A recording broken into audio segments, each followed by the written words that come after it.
Before we start, the name is at the top right of the screen. Our female protagonist is currently about to demolish a single-family home. She is operating an excavator. The reason is absurd. It's because the author killed off her favorite character. It was the fantasy military novel by the author Park Myung called The Dawn of Repentance. It briefly became a hot topic in the early stages of serialization due to intense action scenes, churning out 10 episodes a day as if it were a factory, but its remarkable readability, marked by one sentence per paragraph, along with scathing critiques, it became a legendary novel that drove early readers wild. However, there were readers who couldn't let go of this trash novel, even up to episode 3504, including 30 or more people like herself. The reason they couldn't let go of the poorly written novel was simple. The settings and characters in this novel felt so real, as if they actually existed. The author was truly a killer when it came to creating settings. They were real otaku for it. She was such a passionate fan of the author to the point of even becoming the representative of the fan cafe, but she decides even that's over. After today, the author should not have sent her favorite character Saiyan off like that. She thought to herself, her prince doing such dirty deeds, surviving all the way to episode 3503, and they killed that poor kid off with just some measly disease? Yeah, she could understand Mitchell killing off Mitchell by a car, but what really got to her was the fact that the author teased a solo episode for her favorite Saiyan in advance. More excited than usual, she checked the latest episode. However, she received an unexpected surprise gift in the form of her favorite character's death. To her, the author undoubtedly became a devil. And so, with gratitude in her heart, she is on her way to repay the author with the destruction of their house. Suddenly, a screen appears in front of her, causing her to be startled and wondering, what is this? Why did the TV suddenly turn on? It shows the breaking news in the heart of the city. It is breaking news, and the breaking news says that in the heart of the city, a significant tremor has occurred, and with many more appearing. This irritates her because it's noisy, and she starts banging on the excavator window. As the window splinters from the impact of her fists, she produces a piercing shriek of surprise, realizing in that moment of shock that she has borrowed the excavator from another party, and it is rightfully owned by someone else. She apologizes to the owner, whose expressions are contorted in pure fury. She thinks to herself, but since the owner has never experienced the absurd date of their favorite character, the owner may not understand. She snaps out of her thoughts when she hears the owner's voice apologizing, caught off guard by the unexpected gesture. She asks him, she is the one who should be sorry, so why is he apologizing? It is because he believes, since it's already too late to undo it, they should just go and receive some divine protection. Her mouth drops open, her eyes widen in shock as she struggles to grasp the meaning behind his mention of divine protection, bewildered by his sudden shift into archaic language. She flinches in shock when she realizes she was just hallucinating about the owner. She wonders, is she losing her mind because it's late and she is tired? She strikes herself in the head with considerable force and tells herself to snap out of it, reminding herself she has to destroy the author's house. Suddenly, her vision blurs, and all she can perceive is a profound abyss of black darkness. She chastises herself that she should not just hit her head recklessly. But to her horror, as soon as she thought that, she opened her eyes. The steering wheel that was in her hand disappeared and countless memories just brushed past her. Perplexed, she wonders, what is this? The memories that come to her mind are not the ones she has experienced. She wonders, could it be that she has gone crazy from stress because of the author? It seems quite plausible that's what is annoying her. As she drove the excavator on the highway, she found herself transformed into Mitchell Nephthys. Not only that, but she was also in a state of being imprisoned. Mitchell Nephthys is a character from the Dawn of Repentance. She is the daughter of Nephthys Duke and the heiress of the Nephthys Dukedom. She is known for her magical abilities. She is the owner of silky silver hair and azure eyes like a lake. In the story, she is a notorious villain known for her widespread infamy and nefarious deeds. She is commonly referred to as the Madwoman of Nephthys, but above all else, the most important thing is that Mitchell is one of her favorite characters. The fierceness of her personality was beyond description. She even pressured Saiyan, who was a prince, to marry her. It then comes back to her vividly, as if it had just happened yesterday.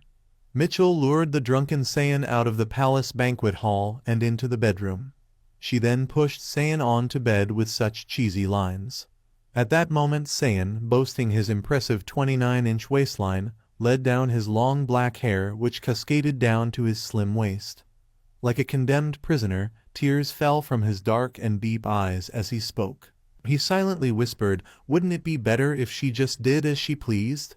This confuses our female protagonist because according to her, at that moment Saiyan was supposed to reject Mitchell. She wonders why there is a discrepancy between the novel's content and Mitchell's memories. She cannot help but ask herself what on earth happened. She now realizes the author has left out something so important. And if the author wishes to give a surprise gift, he then at least should reveal this episode. Feeling unhappy that she could not destroy the house. Anyway, she sets her mind back to the present because she is now Mitchell. She thinks about her current situation, that she is currently imprisoned. Well, in reality, even in Sen, there's no job for orphans, so it's all the same. Her mind then ponders the perplexing question of why she suddenly found herself possessing another individual. She then recalls the last thing she heard from the owner, who said since it's already too late to undo it, she should just go and receive divine protection. She can't help but contemplate if the hallucination she heard before hitting her head sent her here. She sarcastically adds, "Well, thanks for transmigrating her into the novel." But why? At this moment of all times, the fact that Mitchell is currently imprisoned means she's as good as death. Because in the original story, Mitchell taunts and pressures Saiyan, and is sentenced to death for insulting the royal family, ultimately dying in episode 121. She thinks so the fact that Mitchell is still alive means it's right before facing the death penalty. But whoever's body she is possessing, she still considers herself a dedicated reader who endured this fallen novel for 3,504 episodes. To her, who knows every detail of the setting, this kind of crisis is nothing to her. The system shows the screen of Mitchell's status. The death row is currently under the protection of Ursh. Experience points are 0. She beams thinking that is the status window they only get to see in novels. She wonders where she can see it. Having 2 uncommon attack skills is rare. She is surprised. She even has an ultra-rare skill. The skill name is Fusion. She ponders perhaps the reason why her memories and Mitchell's memories have got mixed up is because of the fusion. Her eyes then narrow at the death status. She wonders why is she on a death row. Her jaw clenches in frustration as she tries to find out why she's suddenly on a death row. At least that should be explained to her, right? Suddenly the system updates and her execution date is announced. It's on D3. She realizes she is the death row inmate, so being on that row makes sense. She is aware right before death. It's natural for some abnormalities to appear in the status. She thinks although there are still 3 days left, if she just gives up like that, there might not be any miracles. She decides first. She can only politely pray for a miracle to happen. Since a while ago, she has been desperately trying to beg for help desperately, but she doesn't know why her tone is suddenly like a historical drama. The screen of the system appears in front of her again. It shows her the dignity of the noble. It states nobles did not bow to just anyone, and as a member of the Nephthys ducal family. One bows only to the nobility of the empire. She thinks to herself, what kind of thing is that? She then mumbles under her breath. Indeed, people are not suited for doing things that don't fit them. She decides from now on she will do things her way. She strikes her feet against the cell. She screams at them and questions, if those guys are deaf, can't they hear she's asking them to save her? She promises them she will do as they say, so please, they should get her out of here. Later in the carriage she is beaming because she is successfully released after overcoming many hardships. Even though she was expelled from the noble list by imperial decree and rejected by both the family and the empire, she became stateless. Even that wasn't enough. After being whipped 5 times, she was finally set free. Her back felt like it was about to burst, and she felt like vomiting, but she was okay. Now that the death row status has been lifted, she has survived. In the original, rather than discarding the family name, she could not escape the death penalty, but instead chose death. However, she thinks, but she's not like that now. She is determined to be alive no matter what happens. However, what she does not know is Mitchell's death sentence has been resentenced to D1.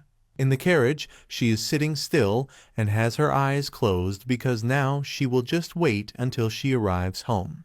She decides she should invest in her experience. Actually, when she was released from prison and had her death status lifted, experience points came in under a strange pretext. Perhaps because she changed the development of Mitchell's death in the original work. She did not expect to perceive experience points like this, but for her, who knows everything about the novel, she already has plans for which directions to invest her skills. She decides for now she should go all in on freeze. In Dawn of Repentance, the system on reaching level 10 in a skill upgrades it to a superior skill. And since Mitchell already possesses the beginner skill, Freeze as an ice mage, investing in the Freeze skill right now to acquire the ice magic skills is a priority. If things go according to plan, using freezing to earn money by subjugating monsters would be possible. Even if she is stateless, she won't have to worry about making ends meet. So for now, finding a means to make money is the priority. When she arrives at the Nephthys townhouse, she rushes to home, thinking since she just got expelled from the Duke's house. Soon the story will be heard by Mitchell's parents, the Duke and Duchess of Nephthys. She ponders before she gets kicked out with nothing, she will just take all her luxury items and leave. Selling just a few of the jewels should be enough to sustain her for a while. When she goes through Mitchell's stuff, she wonders why did she collect gems instead of hoarding gold, which is much easier to convert into money. Still, this much amount is quite substantial. Suddenly, the door swings open. Her teeth clatter in frustration as she glances behind her to see who it is. Scared that it might be the Duke and Duchess. But it's her nanny Elena Leaf. She thinks that this person ran after her after hearing the news. She has been raising Mitchell since she was a child. She raised her like her own child, scolding her whenever she got herself into trouble. For Mitchell, she's like her own mother. Her gaze falls on the injury on her exposed back, and she demands to know how she got blood on her back. Mitchell cannot believe she's worried about her as soon as she got here. As she was someone who was special to Mitchell, our female protagonist also liked her just as much as she liked any other protagonist, so seeing her in person makes her eyes teary. Mitchell realizes it's way more joyful and touching than she expected. She ends up in her arms, crying her eyes out. She admits it really hurts. Elena asks her what is going on. What's all this ruckus? She heard that something serious happened. She demands to know if she really received disciplinary action. First, Mitchell wants to know if she's on her side. She promises her, of course, no matter what happens. She then admits that she almost got sentenced to death for trying to attack the prince. Elena places her hand on her chest in a state of shock. But Mitchell continues that having severed ties with the Duke's house and been deprived of her noble status, she has become a stateless person without any status and having to live without an identity. The nanny stands motionless for several moments, but then suddenly she raises her hand with the intention to strike her. Mitchell states that if she slaps her in the back, she will die and reminds her that she said she was on her side. She asks her through clenched teeth what she is now planning to do in the future. Raising her hand in a shrugging manner, she replies she can do labor that even a stateless person can do, and there's no rule that says she will have to die. She questions how she can say something so easily when she hasn't done anything even remotely hard. She doesn't have a reply to that because of course it is easy to say. She thinks there is no way that a person must die because this is an experience story. Mitchell might have grown up noble in the Duke's house, but she is different. When she was young, she was taken in by an aunt after her parents died. After her aunt took all parents' inheritance, there was no part-time job she had not done so that she could live. Dishwashing, serving. She did everything. Even when her living expenses were low, she somehow just managed to survive. She believes compared to back then, the current situation isn't much different. Moreover, in just 3 more years, Mitchell will also become an adult and will be able to handle things. She then confesses for now she's planning on taking whatever she can and run away. Elena observes her silently for a while and then announces that she has got to go get something, so she should hold on a minute. While waiting, she wonders what she is going to get. Is she trying to give her some money? And that even when she just has a mouse's tail of a salary, does she have any other belongings tucked away? But to her surprise, she brings her suitcase, announcing that if she leaves, then she will leave too. Mitchell freaks out thinking, so she just went to get her baggage. She tries to tell the nanny to calm down, but she interrupts her, declaring that she will do whatever it takes to keep her alive. So they should go together, and when they get to her hometown, they can even stay at her sister's old empty house. Elena also reminds her she doesn't know what the world is like yet, so that's why she thinks she can survive alone. Mitchell narrows her eyes at her, unable to say she knows very well how to. She thinks to herself, no, it's actually her who does not know how the world is. To sweeten the deal, Elena adds that she has no idea how much pension she could receive as compensation for raising the Duke's child, and she herself cannot even estimate. Mitchell assures her she really doesn't have to, and claims she can live well on her own too. But once again she is cut off by her nanny, who claims but she cannot live. If Mitchell dies, she dies too. Bursting out in tears, she screams at her why would she live without her? Mitchell is momentarily stunned by her affection for her. She then announces they should go, grabbing Mitchell's hand in haste. Mitchell tries for one last time for her to reconsider, but she stubbornly reminds her that no matter what she says, she will still follow her. Knowing she won't budge, Mitchell changes the topic and announces while they're at it, they should also visit the Savoy Hotel from Treasure Island and take the treasure map with them. Elena comments she was wondering if she had fixed her bad personality because she somehow survived, but she's still the same. While collecting the treasures, Mitchell thinks she even intimidated the Prince of the Empire. They can handle reading a treasure trove. Above all, she does have the key to the treasure trove, which only the legitimate heirs of Nephthys can use. For her, this is a legitimate treasure hunt. She may have just been stripped off her status, but she can handle this much. Stepping out of the mansion, they find a carriage taxi.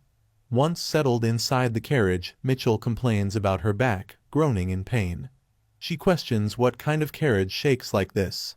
Her back hurts so much. But Elena is not listening. She seems somewhere far away in her thoughts. But then she snaps out of it and addresses Mitchell, giving something to her. It's a child's biochip. She discloses with this chip she can live again as a citizen of the Empire. She warns, although it is inappropriate to say this, but she raised her as her own child. Although her child could not use it, she would like it if she uses it. Mitchell's gaze holds softness as she looks at her nanny.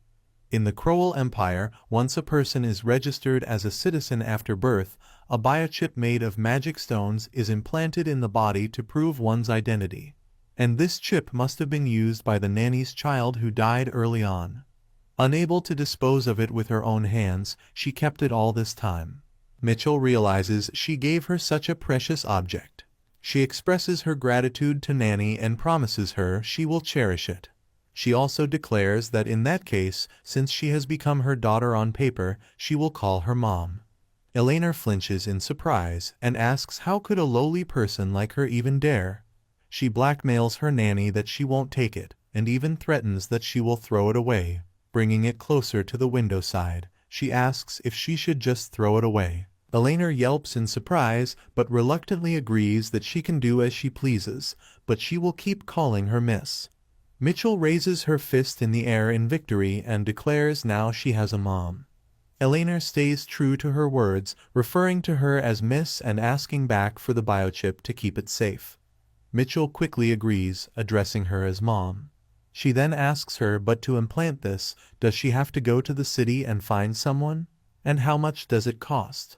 Suddenly, a sharp pain shoots through her arm as the nanny strikes her. She demands the nanny that if she's going to do something like this, at least she should be given a warning. Elena counters that she has to do it unexpectedly so she doesn't get scared. She questions her nanny, can't she see she's screaming because she's scared? Mitchell Nephthys 1 hour before the retrial for death row. Mitchell grabs her arms as she mentions that her back hurts so bad, but now her arms hurt too. Eleanor tells her to verify if the biochip is functioning correctly. She states that her child's name was Evan Leaf. Mitchell ponders that it is not a bad name. She wonders what kind of skills does she have this time. The blue screen appears as she wonders if this is Mitchell's status. She wonders if there has been some kind of collision or conflict, although as she thinks about it, she is aware it is not mentioned in the original work. Having one person with 2 biochips is an interesting concept. She wonders could it be that it is just too old for her to recognize, just in case she decides to look in the direction where the chip is embedded. It appears as she mentions that Evan's biochip was newly implanted in her right arm, and she was able to launch a 1 status window with her right arm and Mitchell status window with her left arm. A1 thinks that she's going back and forth again, and it seems like she's in a good mood.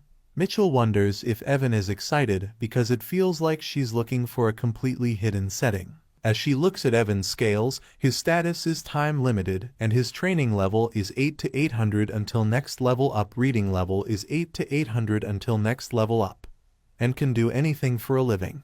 She thinks about training and writing. To her, it seems like it is leaning towards a specific field, but she decides to skip over that for now. Another skill is that it quickly increases the experience required when leveling up. Mitchell wonders, what is this legendary skill, she thinks. Is not this a skill that nobles usually have? There is nothing one cannot do to make a living, and it makes acquiring skills relatively easy. She thinks even without attack skills, she is still have high-performance top-tier skills, and she's so amazing that Evan Leaf is awesome. She really thought there was no one else formidable as him. She looks at Evan's status as she wonders why is this attached. Eleanor asks her if it is still not recognized. Mitchell responds, no, it popped up properly. Eleanor becomes surprised as she questions if that is really the case. She states that if Mitchell is registered as an imperial citizen, she would not be able to live a normal life normally. Mitchell is aware that she lived her whole life in comfort, and from now on she has to live like a rat living in the countryside. She wonders if anyone had any disease. If that is the case, it causes her to think, is not this practically over there? Dawn has been reset that upon failing to enter the Crowley Academy. She is surprised as, after some time, Eleanor tells her it is dangerous and asks her why is she doing this. She sits in the carriage as she thinks that they should first come down as she has already lifted the time-limited condition 1. And she should not overthink about it first.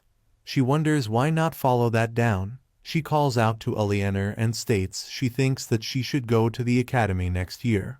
Eleanor responds, all right, she will prepare everything for admission. She asks Mitchell to only trust her. Mitchell has tears in her eyes as she ponders. The academy's admission fee alone is 100 million crowns, but her nanny could not even secure her retirement pay. How is she going to raise that large amount of money? Eleanor tells her as soon as she enters school she will succeed in life. My child is aware that the problem is that ambition is difficult, and it is not like she is going to enroll tomorrow. She is aware all she has to do is to make some money somehow. She thinks, of course, if she has that much talent to enroll Crowell Academy. As a commoner, she must be incredibly smart, fight incredibly well, or maybe be a good magician. In any case, she has to do extremely well. But if there is a bigger obstacle than that, that is the existence of the main couple in the original novel. From what she remembers, next year is the year those two enter the academy, and the academy that season was nothing short of a living hell. Because all kinds of dangerous devices were put in to help the main character grow. They accidentally activated the magic circle hidden in the academy's basement since the beginning of the semester, opening a dungeon gate. When they were close to graduating, they even summoned one of the 4 great demon kings. Moreover, because of the incident they let, it was said that the number of graduates of that year was only a few dozen. She knows even if she enrolled, it will be difficult for her to graduate alive, but she will die if she does not enroll. Even if she enrolls, there is a high probability that she will die. She is aware that it is definitely worth a try and knows first of all that is the method. She tells coachmen to stop at the first inn. She checks herself in the mirror as she ponders. It is very good. At first glance she looks like a perfect commoner, and if one's wondering why she ended up like this, it is because she barely briefly disguised herself as even.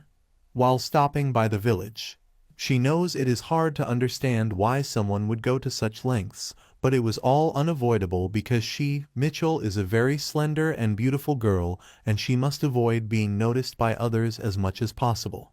This was because there was a need to hide this brilliant silver hair and all-like face, so with the money raised by selling the money and valuables, she hid her shining beauty by buying clothes and glasses, subtly dull blue hair, unsophisticated round glasses, hair braided into 2 pigtails.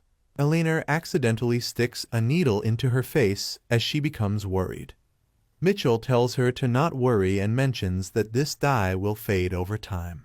She tells Elena to give her heads up next time and apologizes for startling her. She informed us, even the freckles meticulously engraved. Elena tells her that she is really the best at throwing shade. She mentions that Mitchell is the most unsophisticated girl that she has ever seen. Mitchell wonders if it is a compliment. Eliana tells her yes, somehow she even smells like chicken poop. Mitchell asks her to leave it there.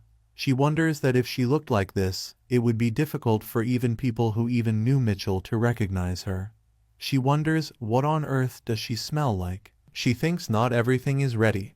They should get going as she gets inside the carriage, mentioning that it looks like it will be a little while again. She sits down as she tells Elena that she does not want to get bored on the way, so why doesn't she tell her about her hometown? Eleonora responds, this is a list of port cities, and it is such a rural area that she probably have not even heard of. Mitchell is aware that Elena thinks she's a fool. She knows, speaking of Night, the king of beasts, it is a nearby city where a sparrow beast was caught in a trap and sold on the black market, and a bear beast goes up to the capital to find the sparrow beasts and becomes part of the protagonist group. Mitchell tells Elena that she has heard of it and questions is not that the place that were recently developed. She states that she heard it is near the Beast King Tower. Elena responds status right. They say that the scope of activities of Beast Kings and monsters has expanded recently. As Maysock grew in that area, there was more work to do, Elena ponders. It is said that the area around the monster habitat becomes a good environment for magic stones to grow. Mitchell responds it is magic stones. She is aware that magic stones are quite expensive, so if they mine them and sell them, it will work out good before Elena asks her what is she thinking of. Mitchell calls out to Elena and tells her they should go and buy a pickaxe. She's aware she has to earn admission fee. Elena responds that she knew it would be like this. Mitchell thinks that things done ought to be easier than she thought after that. After resting and going for several days, they finally arrived at their destination port city. Mitchell questions if this is the port city she heard it is a rural village. She flinches as Elena tells her that is right. It is a lot more developed than she thought. She finds it unbelievable that the population could easily exceed 10,000 people. She thinks that she was surprised because it was bigger than she imagined, but it does not mean that she does not understand. She's aware that since the sea is just around the corner there is a big advantage in being able to transport mine magic stone by sea. Elena grabs her hand and takes her, asking her to follow quickly. They stand outside of a house as Mitchell asks her if this is the house that her sister left behind.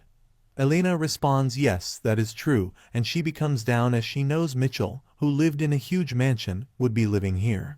Michelle tells her that they should first unpack and say hello to their neighbors. In a small town like this, connections are more important. Elena responds yes, it is right before a man appears. The man questions them. Who is this? He questions, is that Elena? Our female lead asks what this is. Elena responds it is nothing and Mitchell doesn't have to worry about it. The man begins to laugh as he states she left, acting like she would never come back. Considering that she came back with a child, he asks her, does it seem like there was an accident in the capital? Mitchell questions, what is the matter with that man as she curses him? Elena tells her that they should just go in, and that is how he has always been. Mitchell glances at him as he tells her to not be rude. She mentions, is he not scared of a twisted old house with no safety devices? He states if two women live alone and something bad happens, wouldn't it be sad? That night, Mitchell goes outside with an axe as she ponders. If one is a decent citizen of the Empire, they must have at least one big axe. She was born to us is not unusual for such a situation to arise so suddenly. She thinks it is a good night to get into trouble. And even though that man is unable, she does not particularly like. She knows it is true that it is dangerous for two women to live alone, and she guesses that she should follow his advice and eliminate the risk factors. She is following that man as she thinks he's just the type of guy who starts an argument as soon as they meet, and they never know when or where they might pose a threat to them. She knows she cannot leave the guy who threatens the peace between her and her nanny alone. When Mitchell was young, she threw a tantrum to Duke Nephthys and started to raise a drake, a subspecies of dragons, as a pet animal. Young Mitchell took care of the dragon wholeheartedly by limited as well as providing it food to eat. However, after a year that Brakes smashed and escaped from its cage due to Mitchell's negligence. It endured 20 people and was subjugated by the guards, and because of that incident, Mitchell was scolded harshly by the Duke. The reason that she is suddenly thinking about this is because Mitchell has a past record of injuring people. And talking about her, she used to work at an errant center before, so she also has a record of beating up several bad guys in the past to subdue them. This means that if these two people are combined together, they can beat a person to that. And that guy decided to mess with the wrong person. She points the hammer at that person as she ponders she should hit him then throw him in the sea after his body freezes. The man then yells it is all BS and mentions if she wants to live here then she should go find a good house downtown. She wonders, who is he even talking about? He really stands up and states he is certain that she was fooled by someone because of her personality and everything was stolen from her. Mitchell ponders that she was wondering if he is going towards her house with a suspicious item, but she knows he was just taking care of them. She realizes he was just a normal and decent guy. She thinks that she almost caused trouble here on her first day in this place. She wonders, but what if he is just a tsundere guy, and she just wishes he would stop talking rudely. The next morning he asked her how is she planning to live in such a shabby house with a child. And questions cannot she walk properly. Eleanor asks him to just shut up if he's here to help her. Mitchell wonders what. As she thinks that he was actually close with her nanny, she realizes that she almost caused a big problem. Eleanor calls out to Mitchell and questions if it is noisy. She apologizes to her as Mitchell ponders. They are so close they did not even care even after knowing her real identity, even though they introduced her as her daughter in front of other people. Calls out to the man as he asks her what. She apologizes to him, causing him to wonder what he is apologizing for. She does not tell him much but states she's just sorry to him. He tells her that she is ruining his mood. Eleanor introduces him as Thomas. She mentions that he ran away from his house to become a pirate, but rarely managed to get a ship and came back again. He is just a piece of human trash living as a fisherman. Must becomes angry as he questions. What does she mean? Mitchell tells him it is nice to meet him and introduces herself also as a piece of trash who almost ruined someone's life. Eleanor becomes shocked as she questions. What does she mean that she's a piece of trash? She phoned us that she almost killed a person who did not do anything wrong, so she is trash and he is a fisherman who has a shape. So she is aware that if she does well, this might help her to earn some money. She tells him that she has throwing skills, so he asks her so what. She states she can catch the fish with the harpoon and mentions that he should let her in his ship. Eleanor opposes it. She tells her that she does not know how scary the sea can be. Tom also states that she is still too young to be a seafarer, so he also opposes it. She ponders, just as she expected. Both of them opposed it. She tells them that she already warned them.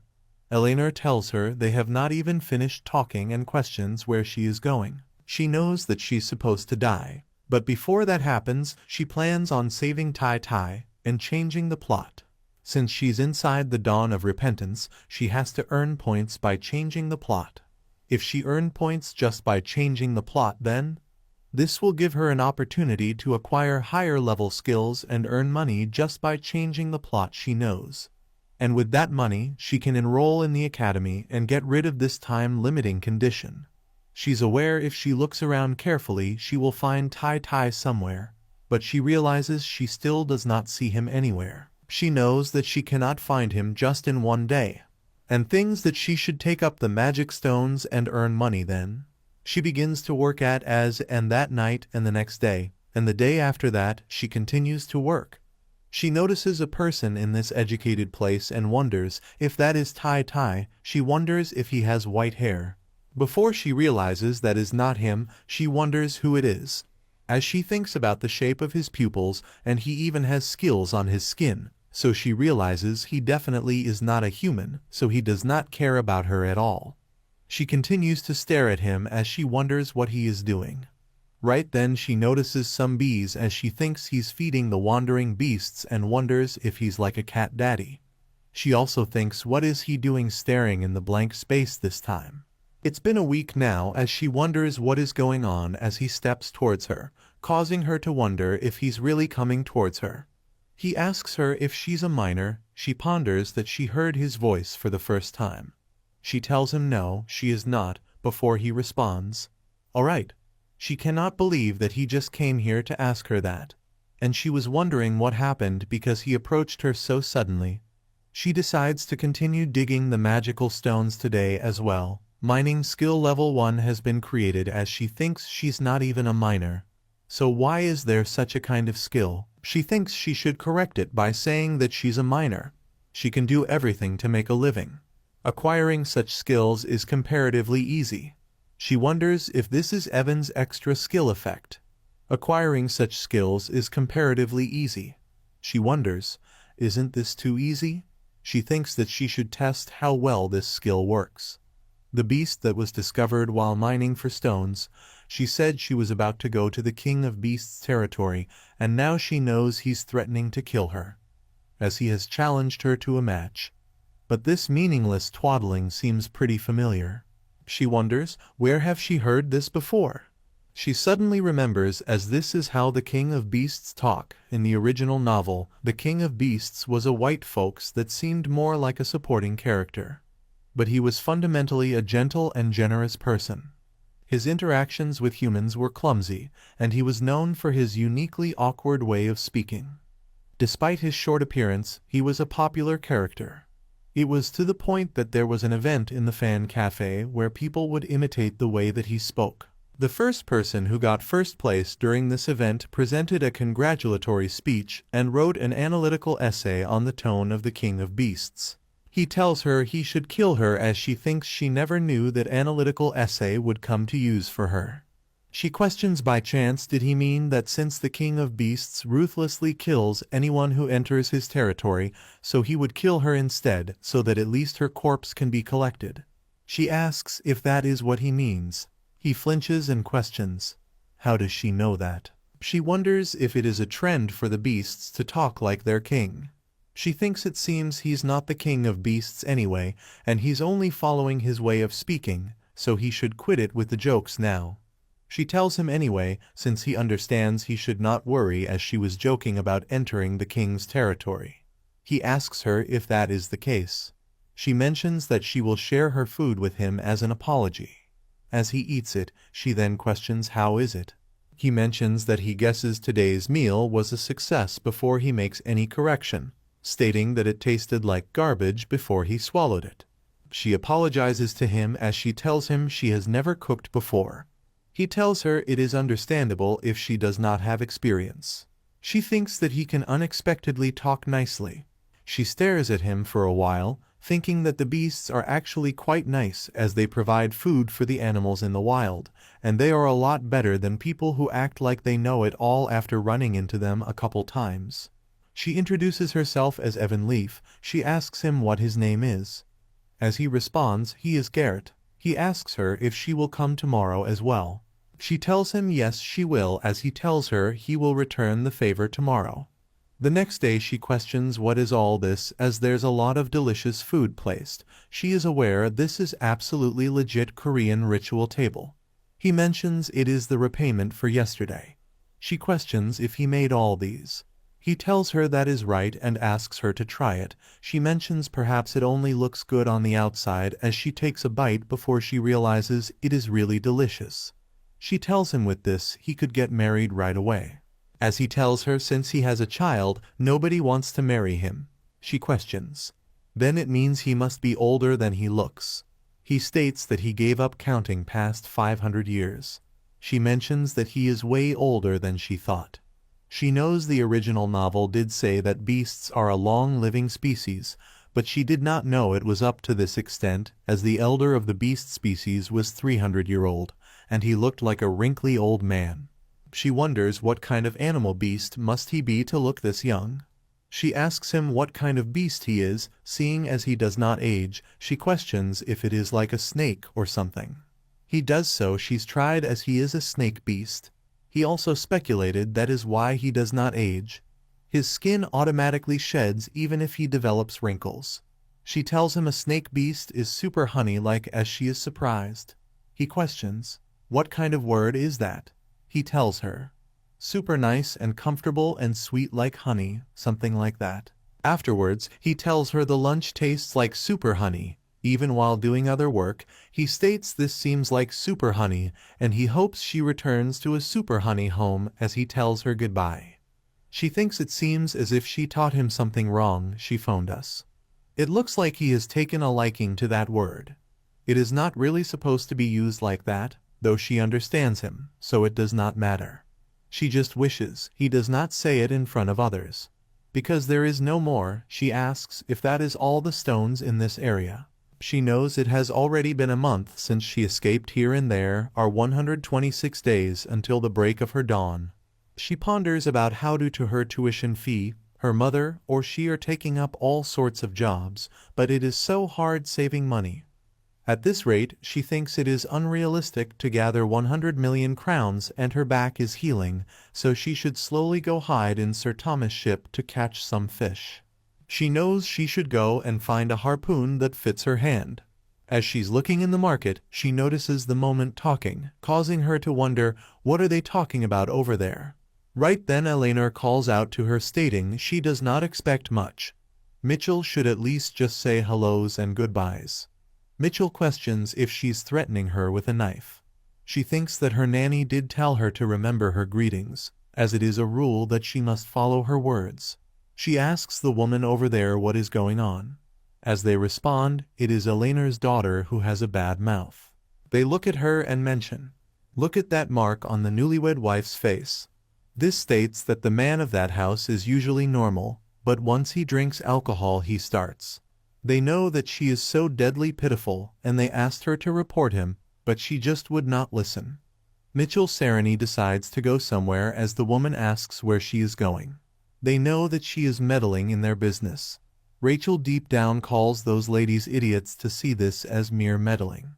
She knows this is the golden opportunity to strike business. She runs towards her as she mentions she heard the rumor and she will fix her husband's bad habit.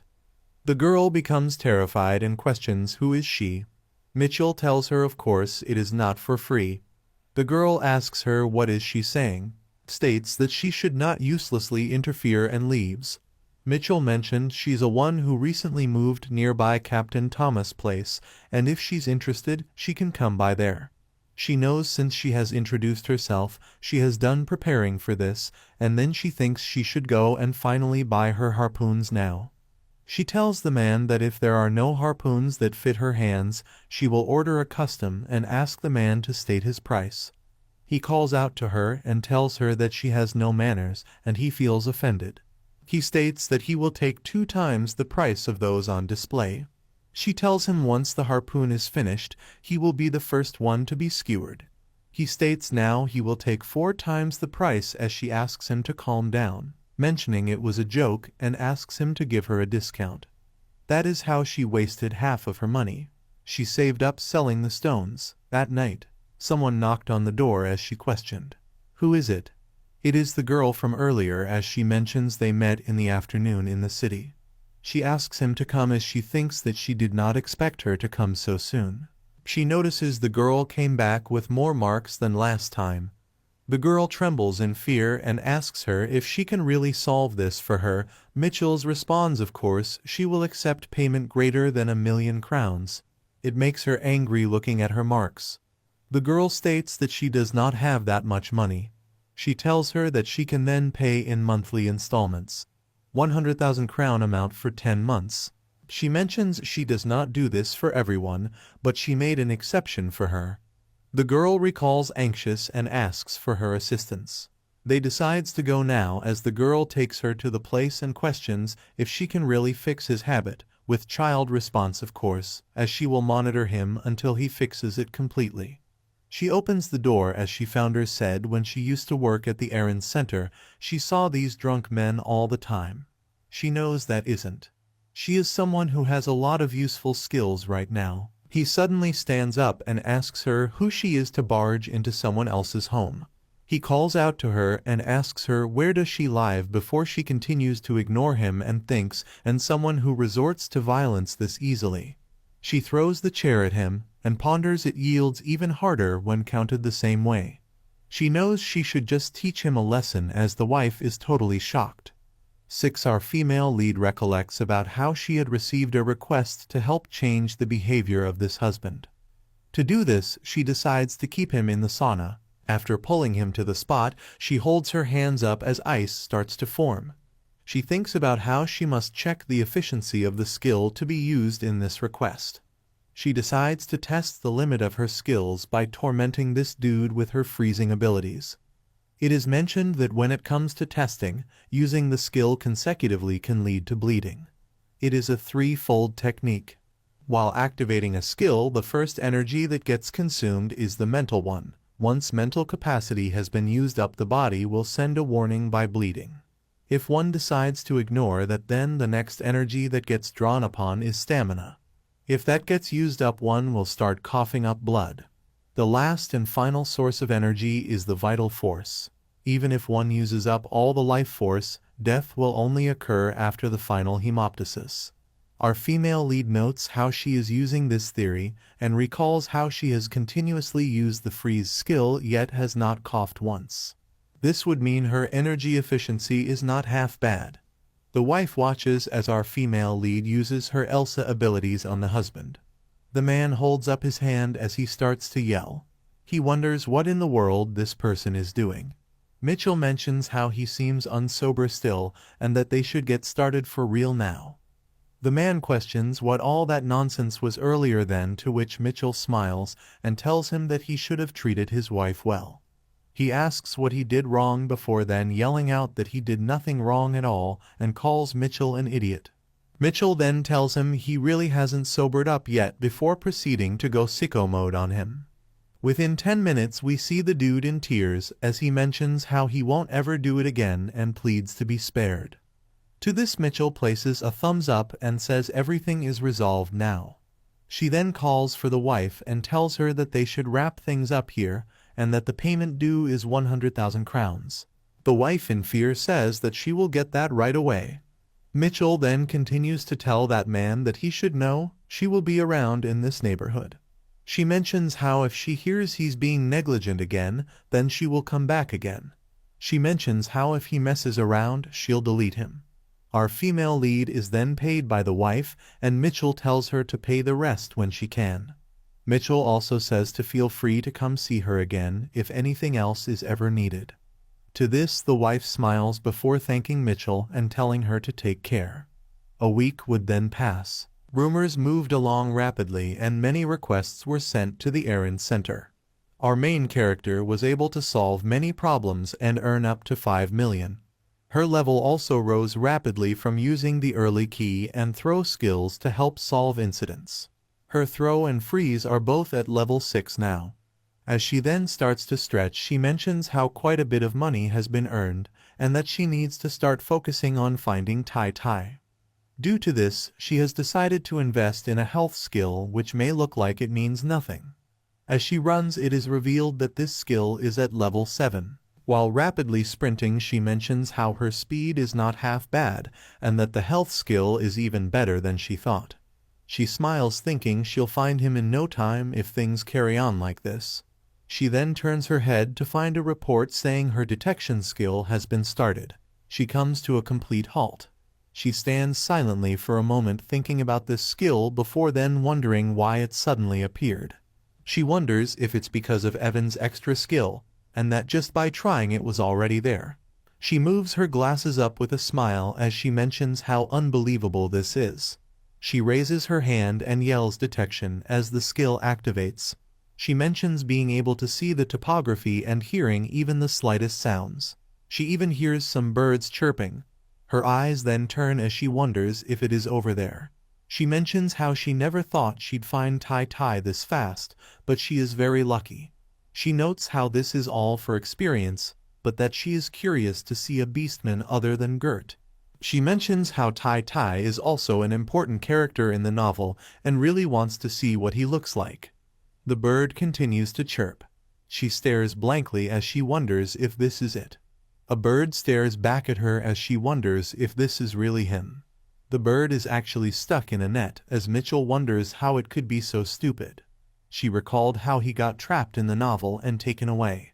She recalls her thinking it was a very serious matter. She wonders if it was really due to incidents like this that he got caught. The idea is to set up a spot where the birds can pass through and perch. The rope has flimsy tension which keeps the birds from taking off properly. She thinks about how simplistic this is. The way out really is to just let go of the net and fall down. Our female lead then wonders if bird person started out as bird brains. She notes how the bird is holding onto that net for dear life right now. She does decide that this is very convenient and easy for her. She can gain experience like this by changing the plot. She holds the bird as she tells it to stay still as she sets free. She mentions how if she does this, then it will be done. As she looks up, she mentions how the experience came through right away. She then says we're pretty much done here as she yeets the bird. She says goodbye and mentions to not get caught in the future. She mentions how the important part now starts, and it's something she has been thinking since the 2 status windows started coming up. She then places her head to the side of her head and snaps. She wonders where the plot change XP would get placed. She first checks with Evan, and then with Michelle. She then yells in excitement as she notes how it came to both. She mentions how sweet this is as she decides to work on Michelle's freezing first. She continues to smile, mentioning how mining and detecting are both necessary. She then places her hands both up as she mentions how her status window now appears like this. She recalls how she's getting closer to the freeze spell, and that the plot needs to be changed a couple more times. The bird has walked right back up to her. She calls it weird as she asks why it's been on the ground since. She then realizes that the bird seems to have hurt its wing. She mentions how she's already spared its life, and now does she really have to treat it too? She mentions how ungrateful it is as it chirps. She then says that is enough and to stop following her. She is certain that it should understand this. She mentions how if it's not just a bird, but also humanistic as well, then it should understand this and not be stupid by following her. Our female lead arrives back and greets Mom. Our female lead is then asked what that bird behind her is. All she can think about is what a bird brain it is. She yells, mentioning how she told it not to follow, but it only chirps in response. From Evan's perspective, she introduces her name as Mitchell before correcting it to Evan Rafe. She happens to be a teenager who ran away from home, although she has planned that she will return home once the sun goes down. But she is still running away from home anyways, though the reason was certainly absurd. Yesterday Titi, the bird she saved from the trap, was not grateful enough and followed after her.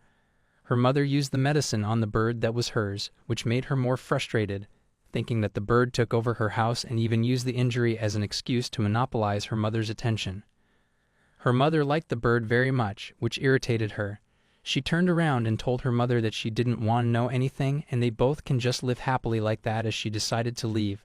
Her mother reminded her that she has just come back, so where was she off to all of a sudden? She responded that she was heading to the south. Her mother asked her how can they go to the south. to which she questioned if they share the same blood. Leaving her mother confused, she asked her what did she mean to say by that. Her mother soon bursted out with anger and yelled at her daughter by her full name, questioning if she won't stop right there. She was aware that after getting called by her full name, if she happened to be caught she would surely die, so she decided to save herself and continue to run. That's how she ran away from home. She is aware that this is the second time, but it was not voluntarily. She believes it's not running away as she was planning to go out anyway. A woman notices her and greets her, thanking her for helping her last time. She deep down wonders who is it? Not remembering helping someone, but then is also aware of the fact that she has done so many things so she can barely remember. The woman reminds her that last time after she found her child who ran away from home, her child's habits have completely changed. By this she remembers that this is the person who asked her to find the youngster that ran away from home. She realizes that for the sake of the chore center's reputation, it's better that she does not mention that she has run away from home too. The woman states that it seems like the javelin she ordered at the blacksmith shop last time is finally finished, asking if they shall go and take a look. However, Mitchell thanks the woman for noticing her and waves her goodbye. She ponders that getting to know people in the village like this also has many good points, and wonders if she shall head there and get the javelin that she had ordered. She reaches the place and takes a good look at the javelin. She tells the shop owner that his personality is completely nonsense, but his things sure are good. He responds that her personality is evil, but she does know how to check things properly. She thinks it's not bad, but if she can get a little discount, then it'll be perfect. Thinking that it seems he also liked her compliment, she tells him that she would like a little discount, questioning if that's possible. He smiles, to which she ponders if things keep going like this, then negotiating will be easy. However, he kicks her out of the store, yelling at her to never step foot here again. She is aware that she could not do it, wondering why is the shop owner so hot-tempered. As she walks, she thinks that she cannot go home like this as she has just received the javelin, so she has to go find a boat. She then realizes she has other work to do as well, thinking how busy she is. She is issuing a skill assessment certificate to prove that she is someone who will be beneficial to the ship, more like proving her skills. A man begs her to join their guild as an adventurer, as there will be no waste of her skills and talent. However, she tells him that she cannot be an adventurer. He questions her why is that the case. She responds it's because she will be a fisherman, causing her to be totally taken aback. She is aware that after all, if one wants adventures and has a strong desire, then there is nothing as tempted as the sea. She notices a boat and thinks of it as the most modern one. Thomas of perspective. He introduces himself as Thomas Elam, the fisherman. He mentions that today he is going to die by Eleanor's hands, as Evan came saying to him that she is Eleanor's daughter, and secretly climbed onto his boat. He knows her mother warned him that if her daughter gets sunburned on the boat, he'll die. He curses at Mitchell and questions why is she on the boat, stating that if her mother knows this, he will be the one getting killed. She seems pretty invested as she has her eyes stuck on a place, mentioning that 15 degrees to the left, about 500 meters, there's a school of fish, and judging by its size, it's a mackerel. He questions what is that nonsense. Before she shows him the certificate, she questions how does she know it? Before answering to her own question that she has the detection skill. It's the skill certificate that belongs to her. He asks her if this is a skill that has been certified by the Adventures Association. He is totally shocked as he mentions if her detection skill is level 4. It is definitely top-notch grade A. Questioning what has she been doing, to which she says she is just a laborer, he commands to quickly turn the boat to the direction she said. It turns out that there is really a pool of fish ahead. Thomas responds. Of course, that is to be expected with a detection skill of level 4. He then asks her where should they go next. She ponders that this sundear old man is also an inevitable slave of capitalism. She suddenly flinches and runs ahead, to which Thomas asks her what is she doing. She looks at the sea and asks him how much is the bluefish around here. He asks her why. Before stating it's 10 crowns per kilogram, without thinking twice she tells him she will go catch a bluefish and bring it back, so he should please wait for her. He is totally taken aback and calls her crazy as she jumps down. After a while she is back on the boat totally exhausted, as she thinks she drank too much seawater. Thomas yells at her questioning what has gotten into her. Why did she suddenly jump into the sea? She tells him that there was no other choice, to which he asks her what does she mean. She tells him that there was a bluefish, knowing she cannot just pass on these 20,000 crowns. She knows it might have been more expensive if it were Dorado, but today she will just have to be satisfied with this. Moreover, she knows she jumped into a cold sea and almost froze to death, as her cold resistance level 1 skill has been achieved. Since she also acquired the cold resistance skill, she'd say she did pretty well for her first day's catch. Thomas is done with her as he tells her that he thinks he will surely die because of her. She smiles and tells him it's okay as people do not die that easily. He is really anxious, though she asks him that next time they should go even further as she will definitely catch a Doradum next time. He yells at her, questioning if she just said next time, asking if she wishes to never see him ride on a boat again. After a while, they are in the market to sell the blue fish. It happens that today's fish harvest is worth a total large amount of crowns. After hearing that, Thomas tells Mitchell that they shall be together forever, but then thinks it was too much money for that. That afternoon at Evan's house, Thomas asked her mother that isn't it better that he take care of her rather than her working in an unknown place. He tells her mother that he will take good care of her, so next time, before he pauses, as the expression on Eleanor's face is very frightening, Eleanor kicks both of them out of the house. That is how Mitchell became a regular crew member on Thomas's boat. She thinks that tomorrow she will definitely catch some mackerel. Eleanor's perspective. Her name is Eleanor Leif. She is the former nanny of the Duke of Nephthys. She is on my way back after giving the young lady a good smack on the back. She knows that fishing is ultimately just a means to get money for tuition fees, but Mitchell ran away from home, stating that today she must catch mackerel for sure. Eleanor thought, can't she do it a little moderately? Thinking, what on earth does she do to earn so much money, although she earns an enormous amount? Because of the constant visits from the townsfolk looking for Mitchell, her worries are not easy to contain. One day, even the branch manager of the Adventurers Guild came and begged, asking to please let her register as an adventure. The Youth Association, the Elderly Association, and even the Women's Association, people of all ages and genders, have been searching for Mitchell, leaving them with no quiet days lately, and on top of that, even kids have been offering money to her. She cannot believe Mitchell would resort to taking advantage of kids for money. It turns out that among the parents in the directory there, Mitchell seems to be known as a babysitter. Surprisingly, all of this happened within just 1 month of living in the directory. Eleanor thinks that she does not know. Compared to when they first met at the Duke's estate, she seems to have grown up decently. She still cannot figure out what is going on in Mitchell's mind. She asks Titi, the bird, if it's weird that she's worried, because she thinks that Mitchell is very nice, to which the bird chirps shockingly. Eleanor thinks that the thing is, it's like Mitchell has become a different person. She used to only see people as things, not as individuals, not even caring about how many people in the family someone might have, and thinks that was not she, just a crazy person. The only humans she considered equals were her own parents, the Duke and the Duchess, and she even thought of the royal family as being beneath her. But still, even if it's just out of obligation, would not it be nice to show some respect for someone who raised her for a lifetime?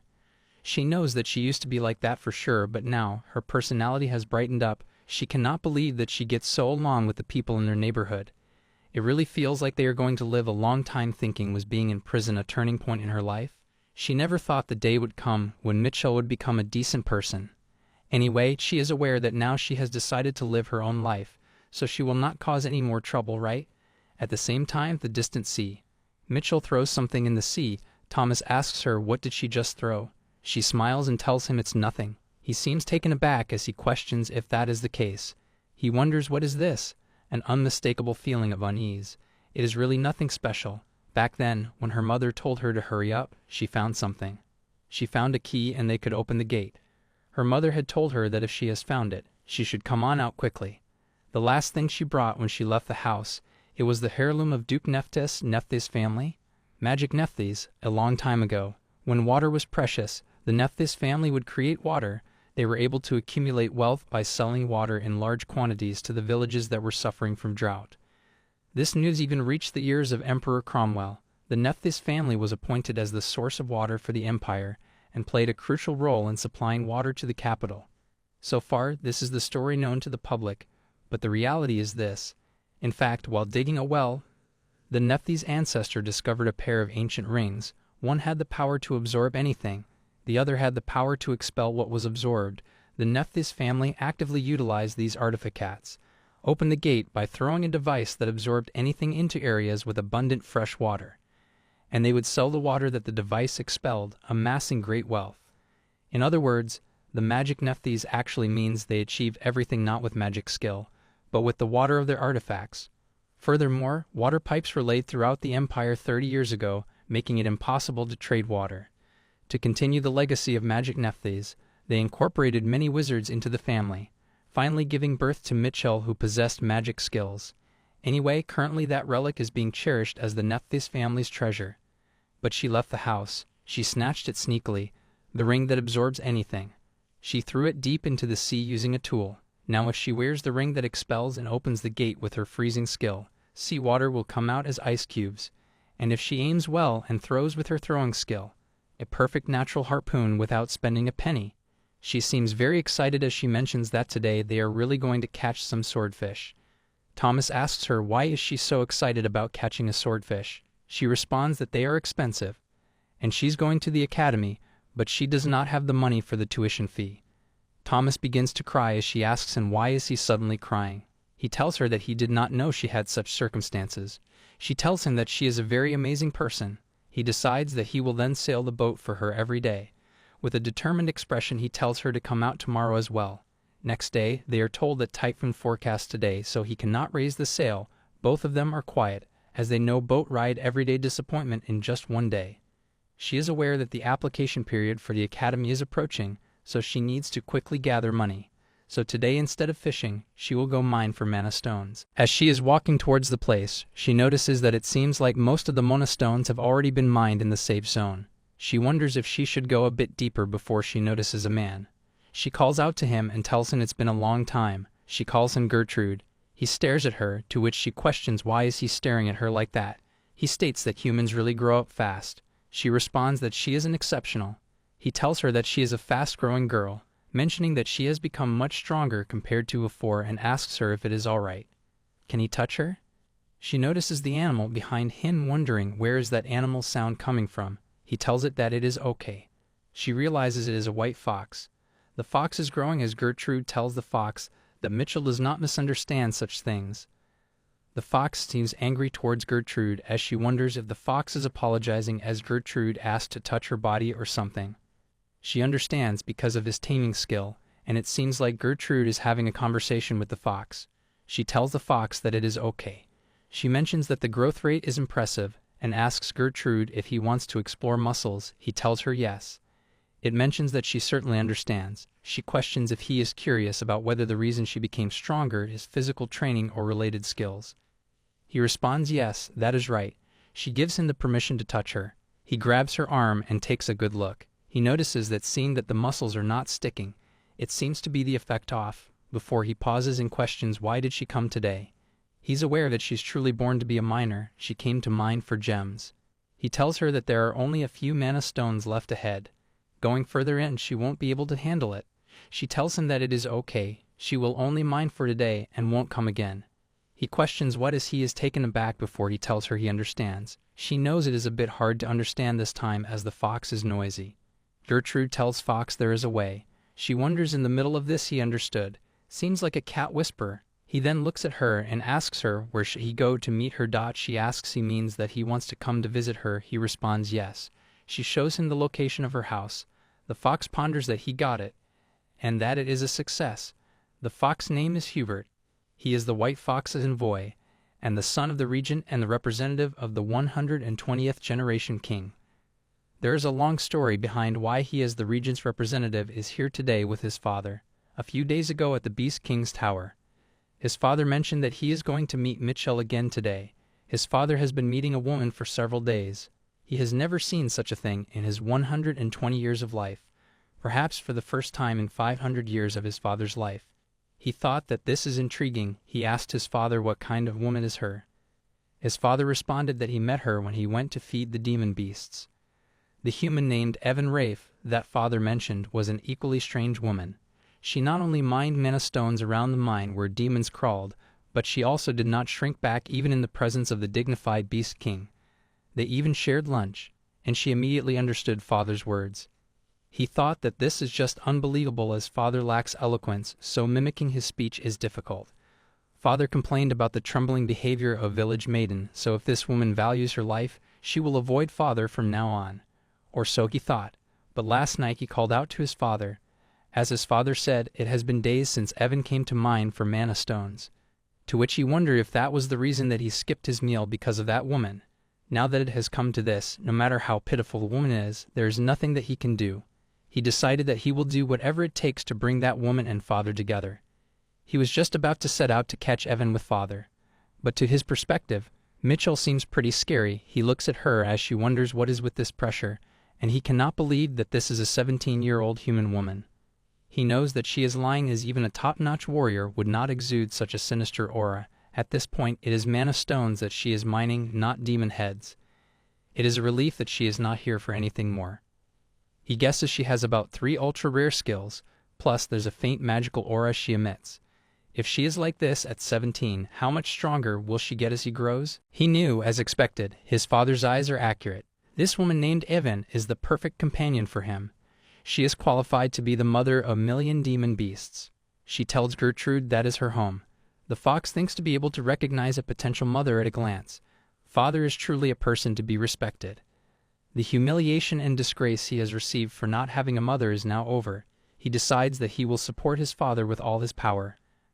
Mitchell looks at the fox, wondering why is he giggling like that. She tells Gertrude that, by the way, he's not using the term honey anymore.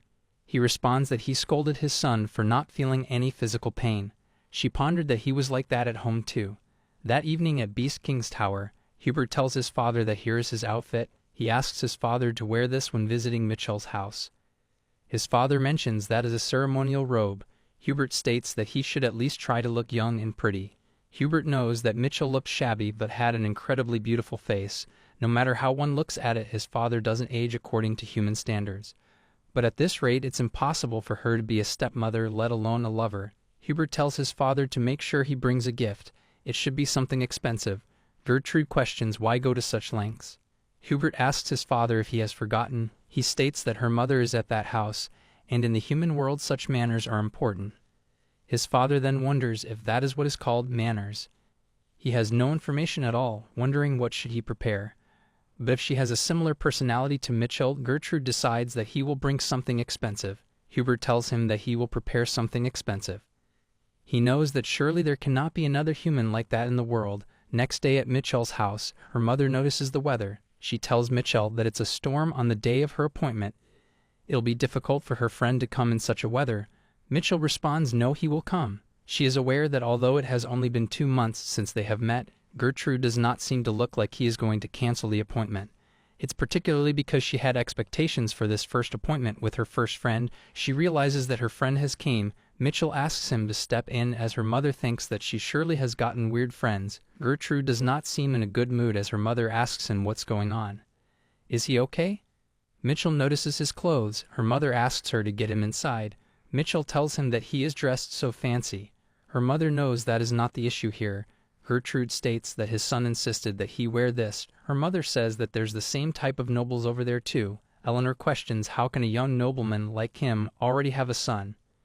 Mitchell tells her mother that Gertrude is a beast folk. Her mother realizes and says of course he is her friend so he cannot be ordinary. He ponders that there is strangely insulting feeling about that. Eleanor invites him in. Mitchell looks at his clothes and wonders how come he is not soaked at all in this weather, wondering if it's related to his skills. After some time, Gertrude gives them the gift, mentioning that this is something his son told him to take as a gift.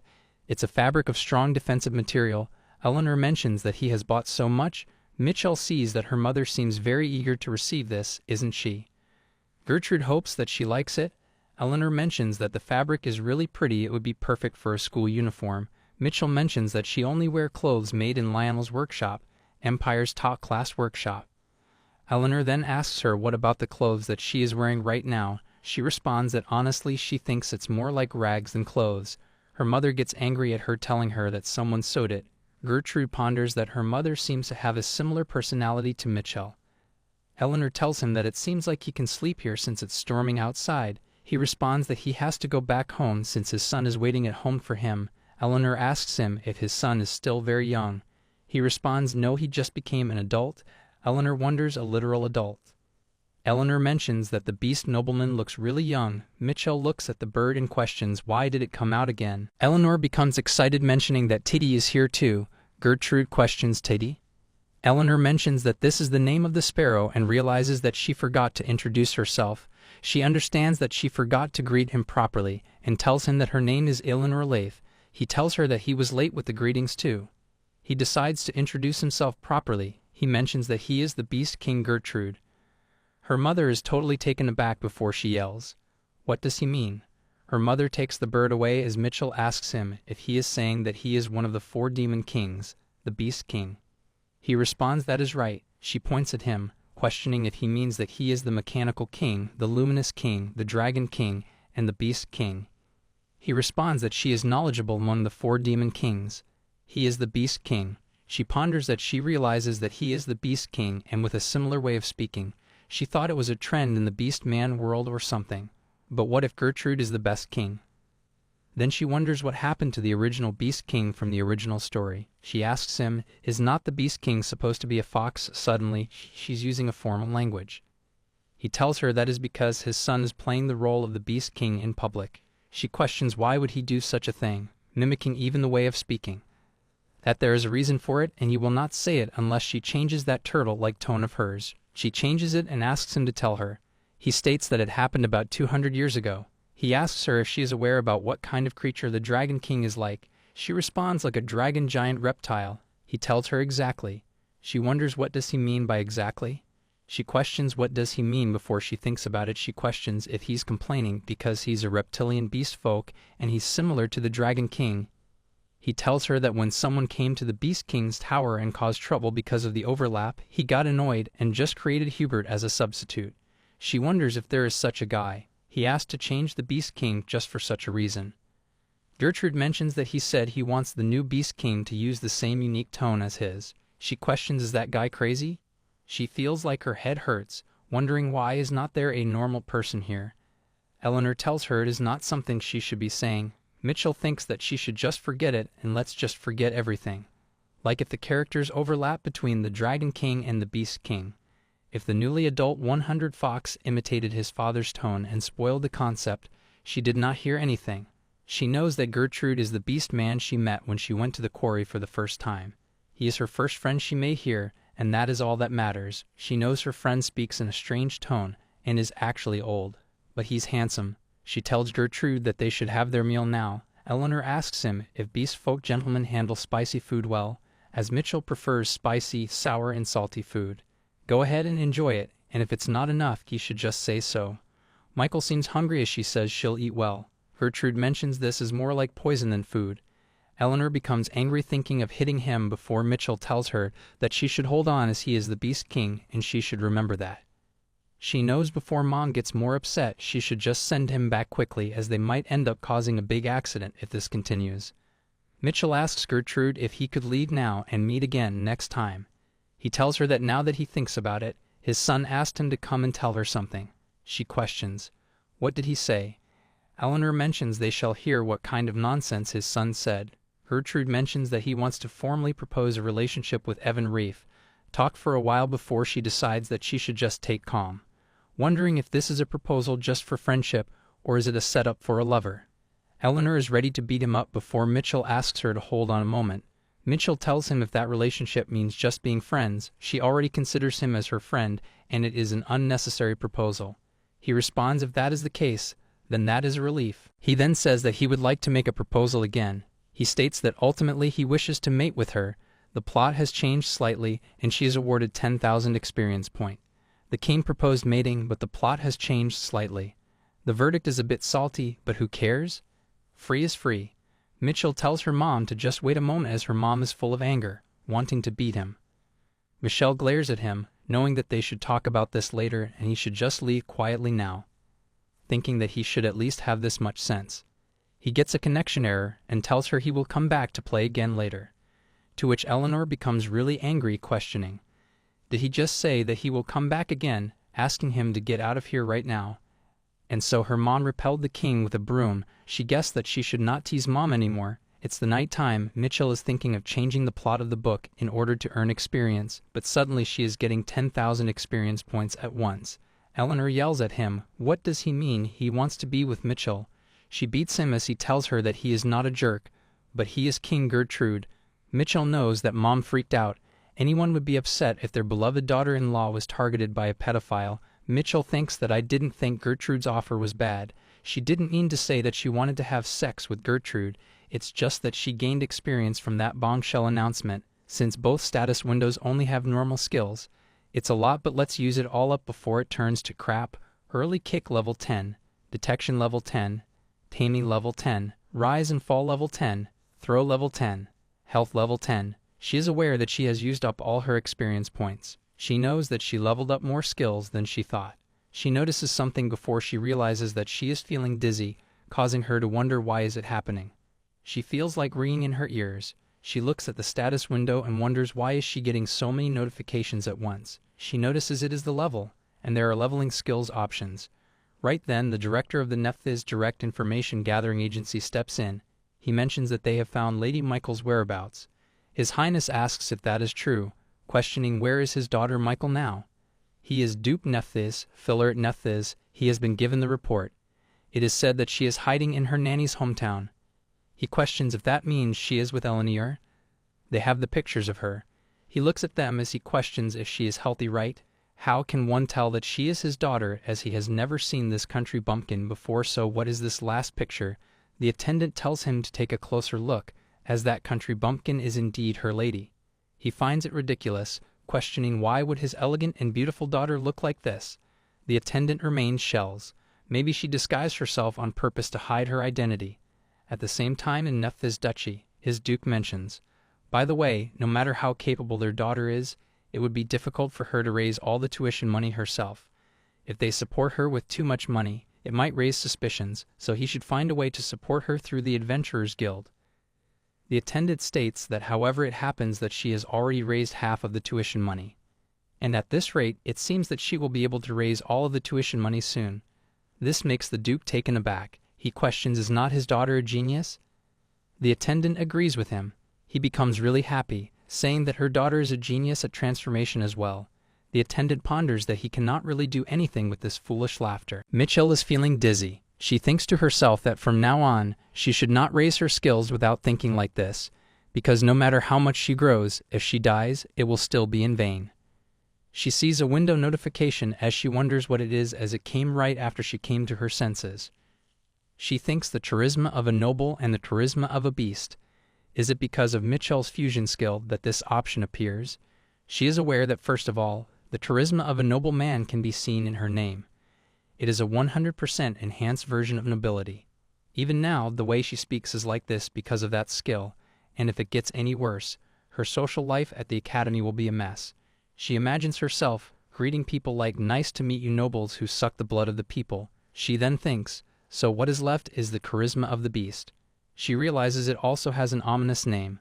Still, she is aware no matter what it must be with the letters King or Wang attached to it. It's better than the characteristics of being treated like a superior. She decides to click on the beast's charisma. She believes that the charisma of the beast is the best. She then wonders if it is time to test this now. She thinks that she should say she is going crazy so they should be quiet, being aware that if she succeeds in this, she can lead a normal social life. She calls out to her mom as her mom questions if she needs anything. She tells her mom to stop being noisy and shut up.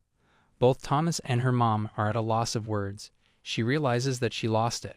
Her mother tells her that they were very noisy, right? So she's leaving now, and if she needs anything, she can call her. Mitchell curses the system window. She wonders why she is speaking more harshly than before. She then sees the level 1 description, which is she does not listen to those who are weaker than her. It has the effect of intimidating beasts.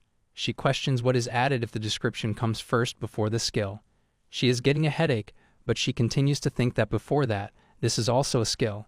It takes mental energy to learn. She finds it so annoying as she mutters it out. Her mother listens to it. Both she and Thomas are startled. Mitchell tells herself to come back to her senses. According to her mom, the second time she blacked out, it was said that beast men, who are presumed to Gret's friends, visited. Among them, the spider beast man looked at her, stating that Hubert is going to make a fuss. She said that and left the gift. She does not know why, but the tiger beast came to her excitedly when she was sick, and said, let us wait and see, as he turned and walked away. She thinks to herself that Gert seems to have a lot of friends, perhaps because he has a good personality. He is a total extrovert. She is aware that her only friend here is Gert. She knows he said that but did not even come in person to see her. She tells herself that she needs to stop thinking about random things and go out and make money. As she decides to step out, her mother calls out to her asking where is she going when she is not feeling well. She responds she is going to catch tuna. As she is walking outside, she thinks to herself that she saved up about half of the entrance fee, but it is still far from enough. She knows that first of all today she will go to her uncle and find out the departure time. Right then she feels something as she turns around and notices a person attacking her. She dodges the attack as the person becomes frustrated, questioning how did she notice? It is the tiger beast. She seems surprised by her speed and power, wondering if this really is her body. She thinks that her reflexes are insane, wondering if that is because of the newly acquired skills. The tiger beast man tells her that indeed she is doing quite well. She then focuses on him as she looks at the pattern and tail, wondering if this is a tiger beast. She understands that it looks like he is Gert's friend who visited when she was sick. She wonders what does he know and thinks since he attacked first she will also attack. She uses the throwing ice skill. He suddenly becomes worried, trying to dodge her attack. She thinks since she used water drawn from the artifacts rather than water made from mana, wondering if it consumes less mental power. However, she is aware it is impossible to fight for a long time with a body that has not fully recovered. She decides that now she should finish this slowly and launches another attack. The tiger beast tells her to not look down on him, questioning if she thinks she can defeat him with this kind of toy. Right then she runs to him with maximum speed. She ponders right when he knows it. It's in front of him. It attacks him. He falls down on the ground. He mentions that she's a lot more than he thought. She looks down on him as she questions quite what? After a while he is laughing. He mentions that he has lost, and he has no choice but to admit it, causing her to be confused. She punches him, asking him what is he admitting to. She also tells him to explain it properly. He apologizes to her, mentioning that since Hubert was making such a fuss about Her Majesty the Queen Mother, he came to see her out of curiosity. She asks him if by Hubert he means to say Gert's son. He responds yes, that is right. He also states if she's a queen who enjoys fighting like this, he also welcomes it. She makes it clear to him, stating that she doesn't know what he is talking about, but she is not the queen. He tells her no ways there is no one like their queen, Her Majesty the Queen. She again repeats that she is not the queen. He then gives her something mentioning this as a small but welcome gift, and says he will see her later then. He still calls her the queen. Tells him that she is not the queen, but he leaves. She looks at the gift as she seems really frustrated, questioning what on earth is that guy doing. She opens the gift and sees something like a crystal. After a while in the Adventurer Guild, the salesperson tells her it is the core of a demonic beast and he will give her 10 million crowns for it. As she thinks he was a very generous bastard, like that with the money earned from selling the demonic beast's core even after taking one step closer to achieving the entrance fees. As usual, she worked at the errand center. One day while fishing, she even ends up fainting. However, she finally got tuna. Realizing that she made a fortune, everyone becomes really happy that she sang a tuna song and ended up catching it. Thomas congratulates her and asks her if she can go to the academy now. She thinks to herself, just how much trouble did she have to go through to catch this one fish? She knows that if she sells this now she can go to the academy. She has tears in her eyes as Thomas asks her why she is crying on this good day. She coughs up blood as Thomas is suddenly shocked. He is unable to take hold of the situation as he questions why is she vomiting blood again? She achieves the academy entrance fee in 3 months. She opens her eyes, noticing the ceiling. She ponders that the ceiling is so familiar. She remembers catching tuna on her uncle's boat. She guesses that she passed out right away because she overexerted herself. She wonders if they were the one who brought her here. She thinks to herself that the people of this village are so talkative and unnecessarily friendly. She finds it such a shame to leave. She really wants to live here with her mom forever, but the deadline for day and application submission deadline are just around the corner. Moreover, by this time, the rumor that she had a lot of money would have spread throughout the neighborhood. If this happens, her mother could be in danger too, so it would be better to pay the entrance fee quickly. She knows that she will still worry about her mom while she is away. Since she go fishing, there is no one to stay with her all the time. She then notices the bird sleeping as she wonders why is the bird sleeping. Her wings have already healed a long time ago, but it seems like she has no intention of going back. She then thinks about it, thinking that this bird is also a beast, right? She wonders why did not she think of this before. A beast man would be stronger than a middle-aged woman anyway. She knows it will be enough to protect her mom. She grabs the bird and tells it to stop crying and open her mouth. She tells the bird that she knows that the bird is aware that she knows about it being a beast man. She tells the bird that if she does not change within 5 seconds, she will kill her. She starts sconting before the bird changes her form, asking her to not do that. It is a girl as she starts crying, saying that she is sorry for staying quiet for so long. She is not wearing any clothes as she asks her to please just cover her. Mitchell notices her, thinking she looks like 10 years old.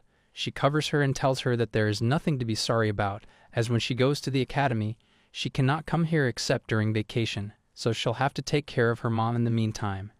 She also tells her if she refuses, then she will break the seal of the human-friendly Beastman village, and because of that she will write a poster on the bulletin board in her hometown saying that she ran away out of fear of being punished and was caught in a trap. This scares her as she questions how did she know it. She was from a human-friendly Beastman village near Elam. Even if they are friendly to humans, in the end the Beastman was just one of the members of the demon tribe. Most humans have ostracized and discriminated against Beastmen. The Elam people make sure that the nearby beasts don't harm them. She does not really care, but perhaps it is humans who reject Beastmen who pass by, as there was a barrier set up to prevent the Beastman from attacking the village. That is how important the barrier is. She knows the brat who punched her while fooling around is none other than Titi, and who ran away from the village and was caught in a trap. The story about this warrior began known, so she remembers it vividly because it was around episode 290, right before Titi died. Mitchell tells her that she will take care of the house while she's away, and she knows what will happen if her mom gets hurt, right?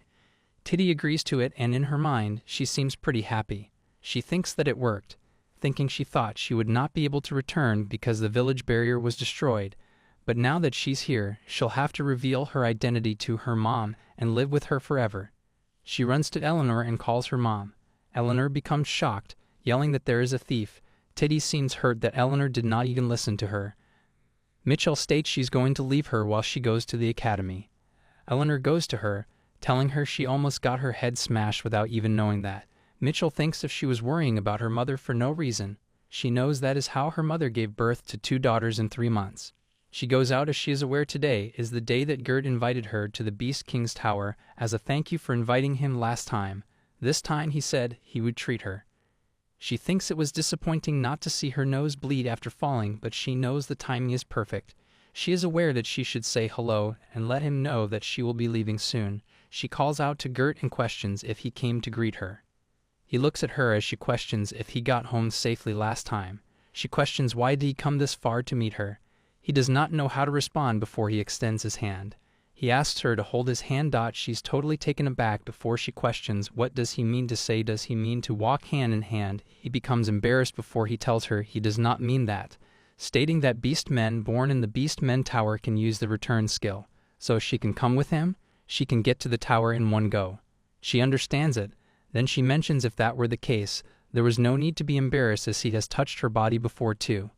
He says that he does not know why he did that either. She then grabs onto his hand, questioning if she can just hold it like this.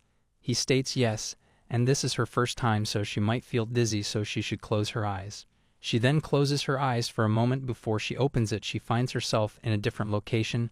He tells her that this is the top floor of the Beast King's tower. She is totally shocked as she questions if this is for real. She knows it is the Beast King Tower. The Tiger Beast Man and White Fox Beast Men she saw last time are all here. She notices the top, finding it luxurious, and thinks everyone is gorgeous. Right then, she suddenly feels like it stinks as she calls out to Gert.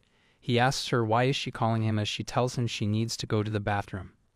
He tells her it is over there as she runs to the washroom, wondering what is that smell as her nose feels like it is rotting.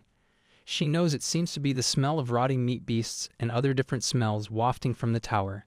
Her senses are sensitive thanks to her superhuman skills. He can hear them having a conversation as the tiger beast asks isn't she too sensitive, as questioning if it smells too much. The other one is embarrassed as stating that she said before too to remodel and then call her. Hubert always said that he smelled it. They probably do not know because they are used to it. Gert becomes really embarrassed as he wonders if it really smells to the extent of throwing up like that. He calls out to Even and tells her to get out now. Right then Hubert appears and takes her out while calling his father an idiot. He runs from the tower while apologizing to Evan, telling her he is sorry for calling her without any preparation and asking her to wait for a minute. Meanwhile, she is feeling very dizzy. In the end, she got off halfway and vomited. Hubert asks her if she's okay. She responds that she is fine. She thinks now that she has gotten off and breathed fresh air, she's feeling a little better. Hubert apologizes to her, telling her his father did not ask her to leave because he disliked her. She tells him she knows as he said he would call her back later, so he told her to go back for today. Hubert becomes startled, questioning how did she know? She tells him that is because he has no reason to be mean to her. She already knows his personality, so she will not misunderstand anything just because of the tone of his voice. She knows. When she came out, she saw that he looked shocked. She wonders if he heard anything. Hubert tells her he will invite her again once he finishes remodeling and he will get rid of the smell. She tells him all right before she wonders. Wait a minute, her back is bent over. She realizes the charisma of the beast is not activated, which means this guy is stronger than her, thinking no wonder he is the Beast King's representative. Hubert states that he is glad she did not misunderstand. She is aware she could not even bow her head to Uncle Thomas as it was her limit. Hubert took her back near her house and then returned to the power. It was only after seeing his back that she realized it. She went to see Gert for the last time today to say goodbye. That night in her house, she pondered to herself that Gert will probably be hesitant to see her until the tower is fixed. So she guesses she can just leave a letter for him through Titi. She has also packed all her luggage that she needs to take with her to the capital. And she has already bought a horse, so she is all set. She thinks she will have to leave home tomorrow early in the morning if she wants to get to the capital, to make her school uniform and earn some money. She knows when she is in the academy, she won't be able to see her mom for a while, so she takes the pillow and runs to her mom. She decides that she is going to sleep with her mom today. She sleeps hugging her mom as in the middle is Titi, who thinks it's her spot. Her mother wishes for her to sleep soundly. The next day, as it is time for her to embark, her mother tells her to take her words to heart. She states that she should always take care of herself, and she should eat well and take her medicine regularly since she has been fainting a lot these days. If the noble kids bother her, she should tell them that she is Nephthys' successor, and smooth things over. Mitchell tells her mom that if she does that, she'll be kicked out. Her mother states even so, it is not good for her health to hold it in, to just smooth things over, stating that she is good at it. Mitchell responds, her mom really knows her the best. Mitchell then calls out to Titi. She gives her the installment ledger, mentioning that when it is time for the clients to pay, she should collect the payments properly and also conduct a patrol to ensure the after-sales service has no problems. She asks her if she can entrust this to her. Titi wonders what kind of life has her sister led. Mitchell tells her mom that she will come during vacation. Her mother wishes her best of luck. Thomas and the villagers are standing to say her goodbye. With tears in his eyes, Thomas tells her to make sure she passes the academy and comes back. He calls her the pride of their village. The other villagers wish her to have a good trip and to please register with the Adventurers Guild when she goes to the capital, as well as asking her to come play again when she's on vacation. Mitchell seems emotional as she thinks everyone came out to see her off, thinking she guessed she has worked hard in this neighborhood. She thinks Uncle Thomas and the sailors, as well as the blacksmith and the Adventurous Guild people, and errand clients and whatnot. Everyone came to see her off after hearing that she was going to the capital. She knows she should at least give them a sincere thank you. She thanks them for coming all the way here. Thomas knows even in the end, she cannot even fix her habit of saying things. She knows she has said her goodbye and gets on the horse. She mentions that you come back during the vacation and everyone until then should stay healthy. Her mother had stirs in her eyes as she tells her to come back healthy. Mitchell thinks that she feels like she's going to cry because her mom is crying. She wonders if she should leave tomorrow and have a little conversation. But she knows that is wrong and starts riding the horse. She is aware she has not even left, so she should not have a weak heart as a few months will pass by in no time. She tells herself to not be sentimental. After setting out like that, she ran almost non-stop thanks to her riding skill. The saddle was so comfortable that she almost fell asleep while riding. As she went along, she robbed any bandits she passed by, so she was able to avoid getting bored and prevent drowsy driving. After 4 days, she notices something as she wonders, is that a town over there? She wonders if she already arrived at the capital of the Kroll Empire, Crown Police. Upon arriving in the capital, she decided to proceed with the most essential tasks first. First, she would sell the horse and pack her belongings at the inn, and then, most importantly, make her uniform with the favorite Gert gave her. She thinks it has been a while since she has done this. She says goodbye to her raggedy clothes. In Ronell's clothing store, this was a clothing store that Mitchell frequented. They mainly made clothes that were stylish, beautiful, and comfortable, so they were popular in the first place. The number of branches increased considerably as rumors spread that the successor of the Nephthys was a regular customer. She thinks if there is one problem, that is that the reservation line was long and the price has gone up since it became famous. She wonders if she should cause a scene and say that she is the successor of Nephthys like her mother said. As she steps in, a woman looks at her and calls her a peddler. telling her that she cannot come in here with those shabby clothes. She tells Michelle to get out of here right now before Mitchell throws a dagger towards her, scaring her. The woman asks her what is she doing before Mitchell states she is not a peddler but a customer. The woman states that she is going to call the guards before Mitchell tells her to call them, as the academy has extraterritorial rights, so she will not be punished for killing her. The woman then asks, so she's an academy student, but then states what can she do when she's dressing like a peddler. Mitchell punches her, asking her to call her manager. The woman leaves to call for the manager and asks her to have some tea and wait. Michelle knows she got a little angry and just threw her dagger, realizing that she has a bit of a temper. She knows that even though this place is always busy, she has to move her reservation up, but she accidentally caused a scene as soon as she came in. She thinks since she caused a scene anyway, should she try to blackmail them? She suddenly got a prison resistance scale as she thinks no way the clerk put poison in the tea she gave her. She is thankful for her as she made her make a weapon like this without even knowing. The manager appears and greets her, asking her what brought her today to their clothing store. The manager thinks that she can sense something suspicious. Mitchell tells her for now just to give her one packaging box. She's told that they are a clothing store, not a general store, asking if she came to the wrong place by mistake. Mitchell mentions that the woman behind her put poison in her tea, so she should pack it nicely in the box and take it to the guards, as she will file a complaint and have them punished. The manager asks her if that is true. As the woman says, it is not poison, it is just a little laxative in it, because she was angry. Laxatives are considered poison too. Mitchell stands up and takes the cup, mentioning if she doesn't give her the box she will just take it to the guards like this before the manager asks her to calm down, stating there is no way their employee would do that. Mitchell mentions a precious drop has been spilled before. The manager states all right, she will do anything that she wants. Mitchell realizes that she got her. She tells the manager if she says so she has no choice and asks her if she can make her a Kroll Academy uniform as quickly as possible and in the highest quality. Mitchell gives her the fabric as the manager is totally shocked, stating that this fabric is of the highest quality. She mentions it must have been tough to find and asks her how did she get it. Mitchell Bonders looked at how her attitude shifts. She thinks that all craftsmen are the same. She wonders if it is such a good fabric. Mitchell tells her that she got it as a gift from a friend near the Beast King's tower. The manager tells her that she has got a good adventurer friend. It is such high-quality stuff, and she could make it into clothes without using a blade.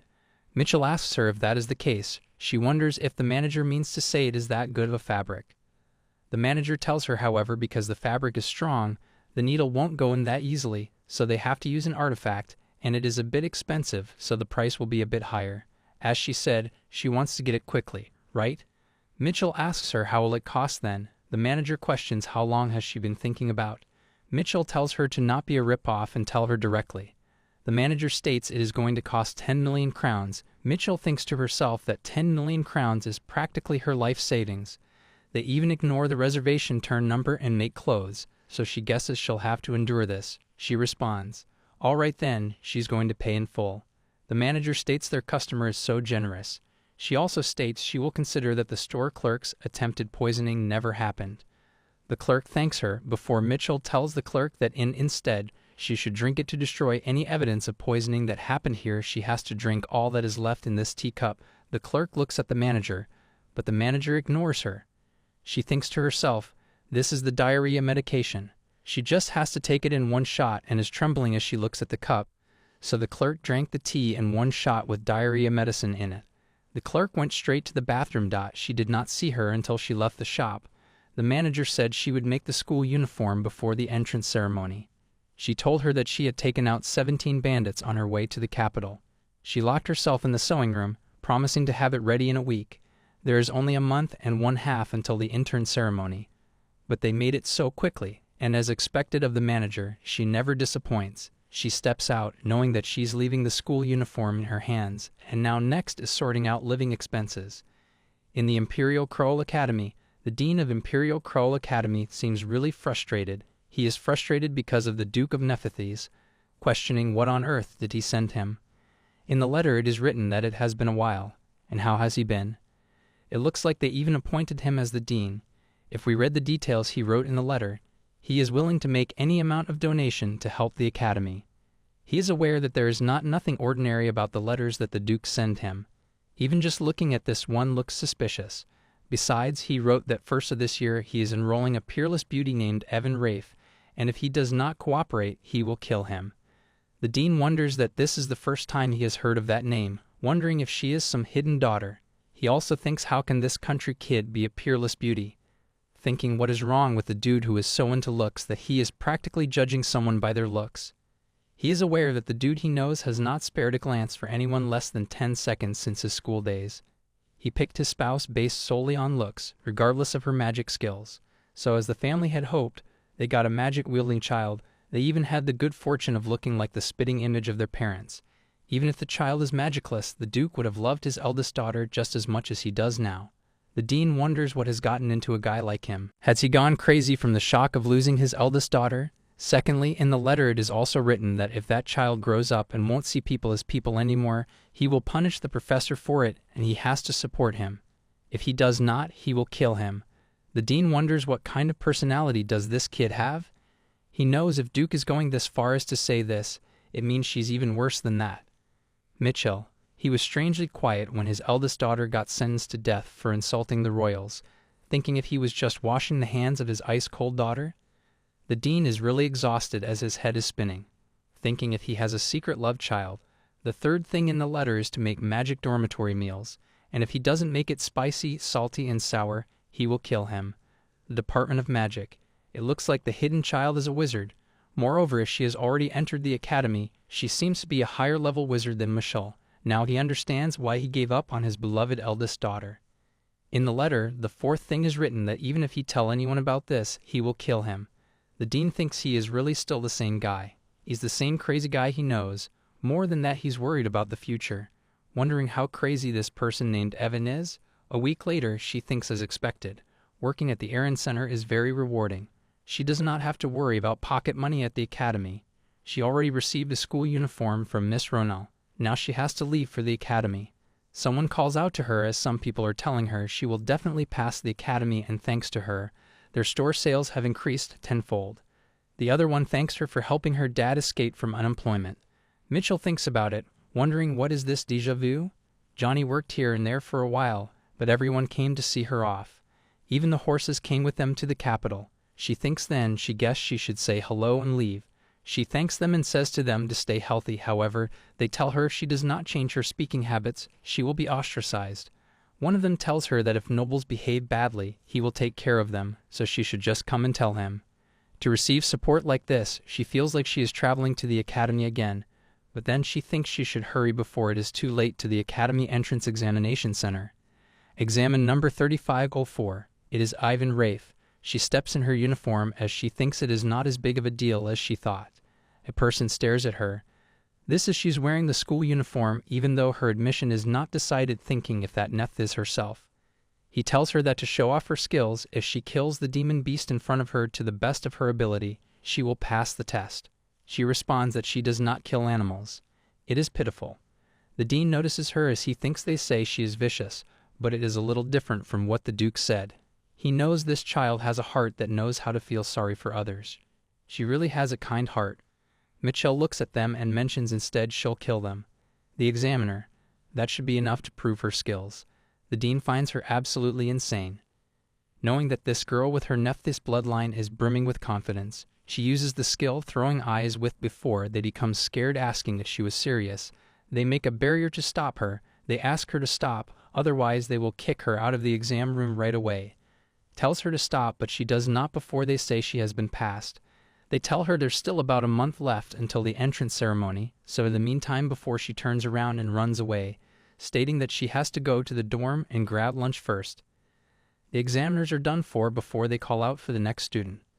The student looks around asking if there was an ice wizard among the enrolled students, questioning who is that ice wizard, and asks that they should please introduce her to that ice wizard right away. The next student asks the name of the ice wizard who just left. The dean knows the girl's lineage is renowned for producing fire wizards generation after generation. She is the daughter of Count Letham, part of the Flame Counts, and he wonders if it is true that they are scouting for a wizard with equal skill but the opposite element. The dean tells her that the personal information of academy students is secure and cannot be shared with outsiders. Like a friend with a solution for every excuse, she hurriedly asks them to pass her then. The examiners explain the procedure to pass the exams, but she cheerfully exclaims, "Magic time," and questions if she should simply blast ice wherever there is ice. The examiners scream at her to stop, calling for the dean, but the dean, visibly exhausted, remains seated, watching the chaos unfold. Meanwhile, one of the examiners, whose clothes have caught fire, pleads desperately for her life. The dean finally warns everyone to prepare themselves as things are about to get wild. At Kroll Academy's cafeteria, Mitchell savors her meal. It's been forever since she has indulged in food this delicious, and it suits her taste so perfectly that she feels joining the academy was a great decision. Full from her meal, Mitchell begins to ponder the rumor that the academy is scouting for a wizard with equal skill but the opposite element. She soon walks to room 203, which is supposed to be her home for the next 4 years. On top of that, it's a single room. Unlike other facilities, wizards generally require single rooms because the academy believes it's safer given the occasional volatile personalities of its students. However, Mitchell, with her top-notch social skills and personality, doesn't see that as a problem. Still, the idea of a single room is absolutely welcome. The room is bigger than she imagined. Upon entering further, she notices a girl resting on the bed. Mitchell questions who the girl is and what she's doing in her room. The girl introduces herself as Raina Letham, further explaining that the room is hers too. Mitchell freezes. Raina Letham, one of the main characters in the original work. A phrase always comes to mind when describing Raina in the original, a quietly burning flame. Although cynical on the outside, it perfectly reflects her inner explosive passion. Mitchell recalls a particular episode where Raina fought the Dragon King, refusing to kneel even in the face of death. It was breathtaking when Raina burned through her vitality and unleashed her magic. However, Mitchell can't reconcile that image with the grumpy girl winking at her now. Mitchell demands her to stop lying and calls her a fake Raina. She shouts for the dormitory director, claiming an impersonator has broken into her room. Raina tries to calm her down and insists she's not pretending. She pleads with Mitchell to listen, promising she'll be fascinated. Reluctantly, Mitchell encourages her to speak up. Raina explains that Mitchell is a freeze wizard and she is a fire wizard. Confused, Mitchell listens as Raina adds, "What happens when ice and fire combine?" Mitchell points out its bad compatibility, to which Raina agrees, calling it a dog treat. She elaborates, explaining that in industry terms, their elements are referred to as hate. Mitchell wonders to herself, what kind of industry is that? Raina, reaching for Mitchell's hand, suggests that they could be great haters together and proposes becoming Academy celebrities by pretending to be on bad terms. Mitchell yanks her hand away, suggesting they just have a fight instead. Raina clarifies that's not what she meant. She explains her plan to fake a rivalry, claiming other students would love the drama of their bickering. Later, if they ever have to kill or say to each other, the moment would be epic because they'd be the only ones to trust each other. Mitchell, confused, asks what they would gain by upsetting everyone. Raina simply replies it would make her feel better. To Mitchell, Raina is a crazy person and she decides it's not worth talking to her. Raina mentions that it's their first meeting, and since wizards are usually assigned single rooms, this situation is unique. She rants on, unfazed, while Mitchell decides to move to another room. Raina asks which other room Mitchell plans to move to, smugly revealing she asked her mother to close all remaining accommodations. Shocked, Mitchell demands to know if there's truly no other room available. Furious, Mitchell draws her weapon, vowing not to let this slide. She thinks that if she gets rid of Raina, she might be able to use solitary confinement as her personal space. Raina, unfazed, declares that's unacceptable. Mitchell and Raina activate their powers, ice and fire clashing violently. Mitchell's ice begins to melt, making her wonder if they're equally skilled. Resorting to physics, Mitchell draws her sword and demands Raina bring the real Raina. Raina, unable to understand, stops Mitchell's sword with her bare hand. Mitchell is shocked at Raina's strength, wondering why a wizard would possess such a superhuman body. The dormitory leader finally arrives, demanding to know what is happening. Raina declares he shouldn't intervene, claiming they're deciding who will own the room. Mitchell is baffled by Raina's sudden shift in personality. The dormitory leader places a hand on Mitchell, stating that fighting in the dormitory is prohibited and both girls will have 1 point deducted. Mitchell questions what happens when points are deducted. The leader explains that losing 5 points results in expulsion from the dormitory, and expelled students usually live in homeless villages until they graduate. Shifting tactics, Raina and Mitchell suddenly hold hands and claim they were just having a cute little squabble. They plead with the leader to reconsider the point deduction. The leader tells them he will not deduct their points. He adds that there's a store system in the dormitory warning them not to fight again and leaves. The girls stare at each other for a moment before Mitchell suddenly launches her fist at Reina. Reina deflects the attack, pointing out that Mitchell started the fight in the first place. Reina makes it clear she's not leaving the room, forcing Mitchell to accept sharing the space. Reina smugly declares that everything is settled and suggests they have a good 4 years together. Mitchell storms off, ordering Reina not to follow her. Reina, cheerful as ever, insists they're going the same way and suggests walking together. Hours later, Mitchell huffs in frustration, unable to understand what's wrong with Reina. Meanwhile, Reina happily reflects on their first night walk together, much to Mitchell's dismay. Mitchell is confused over how can a wizard like her have a superhuman body. She knows she's stuck with the wrong person. Since the day Mitchell and Reina started living in the same dorm, they have become the kind of friends who fight whenever they are bored. Just to clarify, Mitchell doesn't pick fights because she wants to, but can we blame her when Reina herself jumps in with her passionate concepts every time she sets her eyes on Mitchell? As a result, even before the entrance ceremony, everyone at the academy has started paying attention to them. Time passes, and the day of the entrance ceremony finally arrives. In the hall, Mitchell notices Reina is nowhere to be seen and wishes to spend the day peacefully. The announcer begins speaking, drawing Mitchell's attention. The ceremony is long and tedious, and Mitchell finds herself dying of boredom. Eventually, the announcer introduces the freshman representative, Atten Pollard, prompting Mitchell to look up in amusement. Atten, the original protagonist of this world, stands before the crowd. A genius who enrolled in the academic department as the top student despite his exceptional magical skills, he is destined to become the companion of the female protagonist, the third princess of the empire. The princess herself gave him the nickname Companion Bird because of the harmony between his brown hair and green eyes. Seeing him in person, Mitchell has to admit that his coloration really does resemble that of a companion bird. It is during this very ceremony that the princess takes a liking to Atten. Sudden thought strikes Mitchell. She has been so distracted by Reina lately that she completely forgot something important. Snapping her fingers, she summons a status window. A screen appears before her, showing that the abnormal status effect has disappeared from both sides. She is furious. The system should have sent a notification about this in a timely manner instead of bombarding her with useless expiration alerts.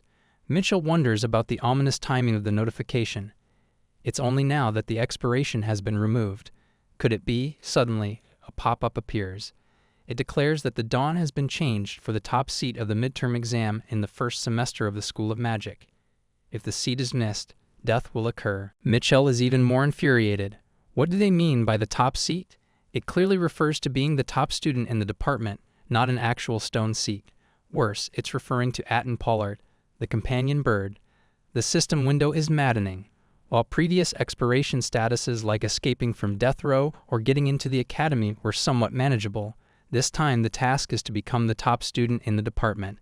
And to emphasize her despair, there's even a written exam. Mitchell is a self-proclaimed blockhead, making this mission feel absolutely impossible. Finally, the ceremony concludes. Just when Mitchell thinks she's free from the expiration status, her new predicament looms over her. Muttering to herself in frustration, she wonders if this is how she's going to die. Reina appears behind her, greeting her with a playful kick. What a way to say hello!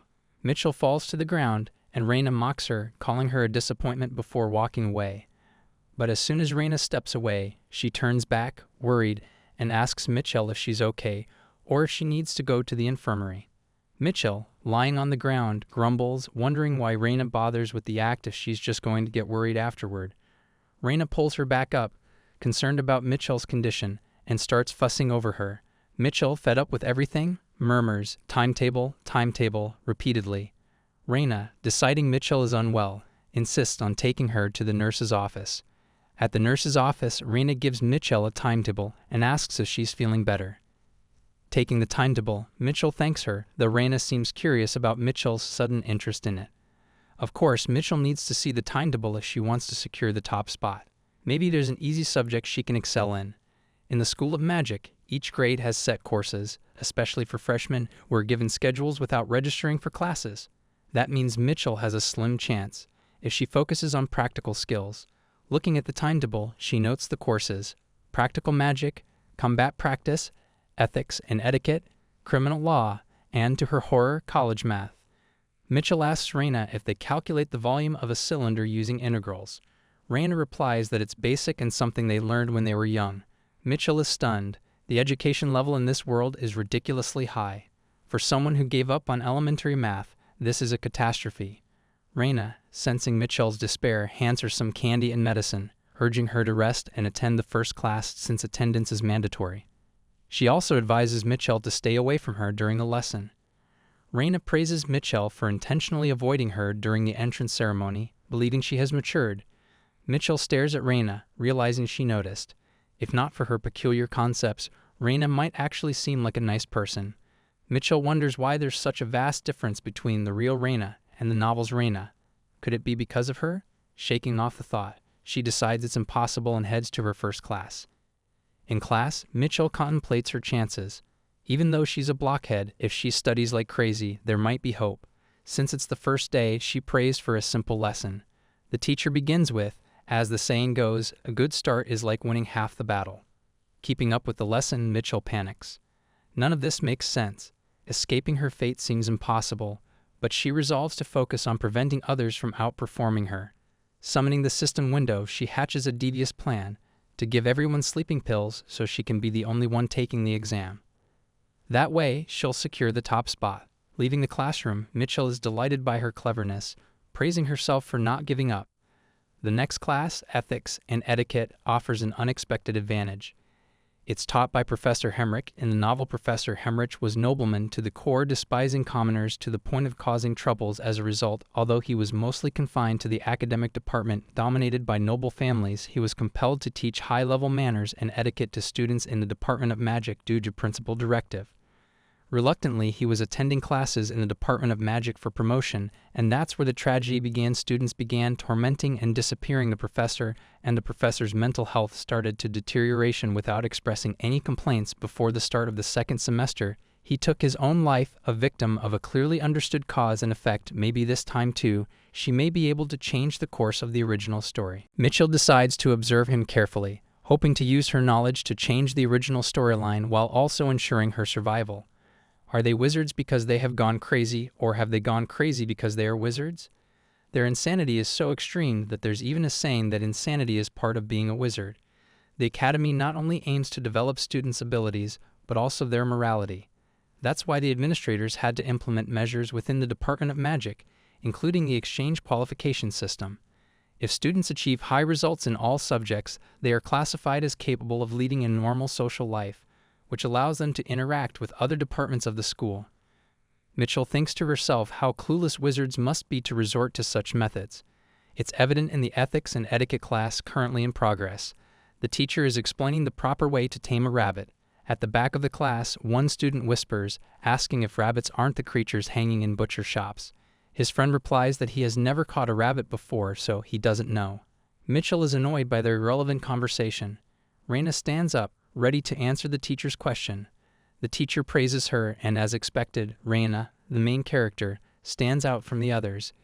Excitedly, Reina says she knows how to catch a rabbit and explains that if she ever caught one, she'd grab its ears because rabbits have so many nerves there that they won't move. Mitchell realizes the teacher meant subdue the rabbit, not just catch it. Mitchell, however, regrets expecting too much from her. On the other hand, the rest of the class begins praising Reina. Mitchell wonders why the students are admiring her yet again. The teacher, clearly frustrated with Reina, decides to call on Mitchell instead, leaving her contemplating why she's suddenly being asked to answer. Nevertheless, Mitchell responds that if it's a pet rabbit, it should be hugged like in picture 4. The teacher commends her answer, confirming it's the correct one. An ominous atmosphere fills the classroom as the students begin murmuring, questioning if picture 4 was truly the right answer. Mitchell wonders how the class could really be this clueless. The teacher then states that the lecture is on ethics and etiquette, and from now on he will teach the standards of ethics accepted in society. In reality, this class is designed to instill basic common sense into the students over the next 4 years. Mitchell realizes it's going to be exhausting to live with these students for 4 years. The draining ethics and manners class finally ends, which is also the first and last class of the day. Feeling relieved, Mitchell decides to gather wild vegetables on the hill behind the dorms, not for food, but to level up her skills. The peaceful outing is disrupted when Reina tags along, pointing out the homeless village sign for the Starlit Village. Looking at the sign, Mitchell finds it ridiculous to go through the trouble of making a sign that blatantly advertises a village as homeless.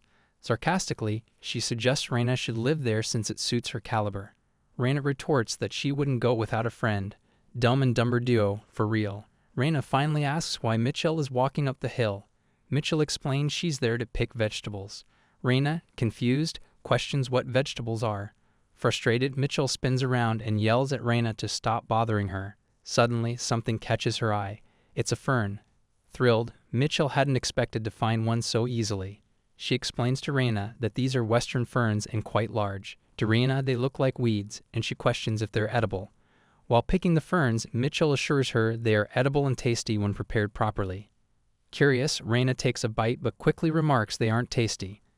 Mitchell nonchalantly mentions that the ferns are poisonous if eaten raw, causing Reina to spit them out in horror. Furious, Reina demands to know why Mitchell didn't warn her sooner, but Mitchell simply mocks her, saying no one told her to steal and eat them. Reina blames Mitchell for watching her eat without stopping her, but Mitchell, unfazed, opens her screen system to check her skill progress. She discovers that eating raw fern indeed increases poison resistance skills. To advance the math midterm as planned, she realizes they'll need to diligently build their poison resistance starting now. With no other choice, Mitchell eats the raw ferns despite knowing they're poisonous. Reina, shocked, questions why Mitchell is willingly eating something poisonous. The scene shifts to Mitchell receiving a certificate for completing a work-study scholarship application. The scholarship offers 300,000 crowns per month, which Mitchell considers very little, barely enough for pocket money. She realizes she will need to work during vacation to earn extra money, as leaving the academy requires crossing a large freshwater lake, making part-time work outside impractical. She guesses her mother doesn't have the flexibility to provide extra funds. Walking out, she notices the signboards for the combat technique department and the magic department. The two departments traditionally don't get along, and even the graffiti matches their long-standing rivalry. Mitchell wishes she had a camera to take a picture, wondering if Reina has one. Suddenly, she senses a dark aura. It's Professor Hemrick rushing somewhere. The reason why he was rushing was the stalker behind him. Mitchell quickly recalls the plot involving the professor, who became hostile toward commoners due to a stalker. The professor endured the stalking of a female student until he couldn't take it anymore. He erupted his pent-up emotion, called her filthy and disgusting, and lost his mind.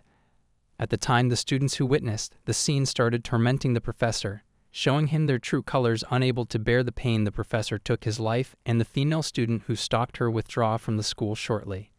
Mitchell intends to change the plot. To prevent the professor from taking his life, the simplest way would be to kill him before he commits suicide, but that would just be a different way which would lead his death. This doesn't change the plot. Determined to change the plot, Mitchell decides to confront the stalker.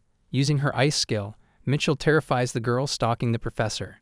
As the girl's hair slides away from her face, revealing a scar, Mitchell realizes the girl wasn't hiding her face for fashion but because of the scar.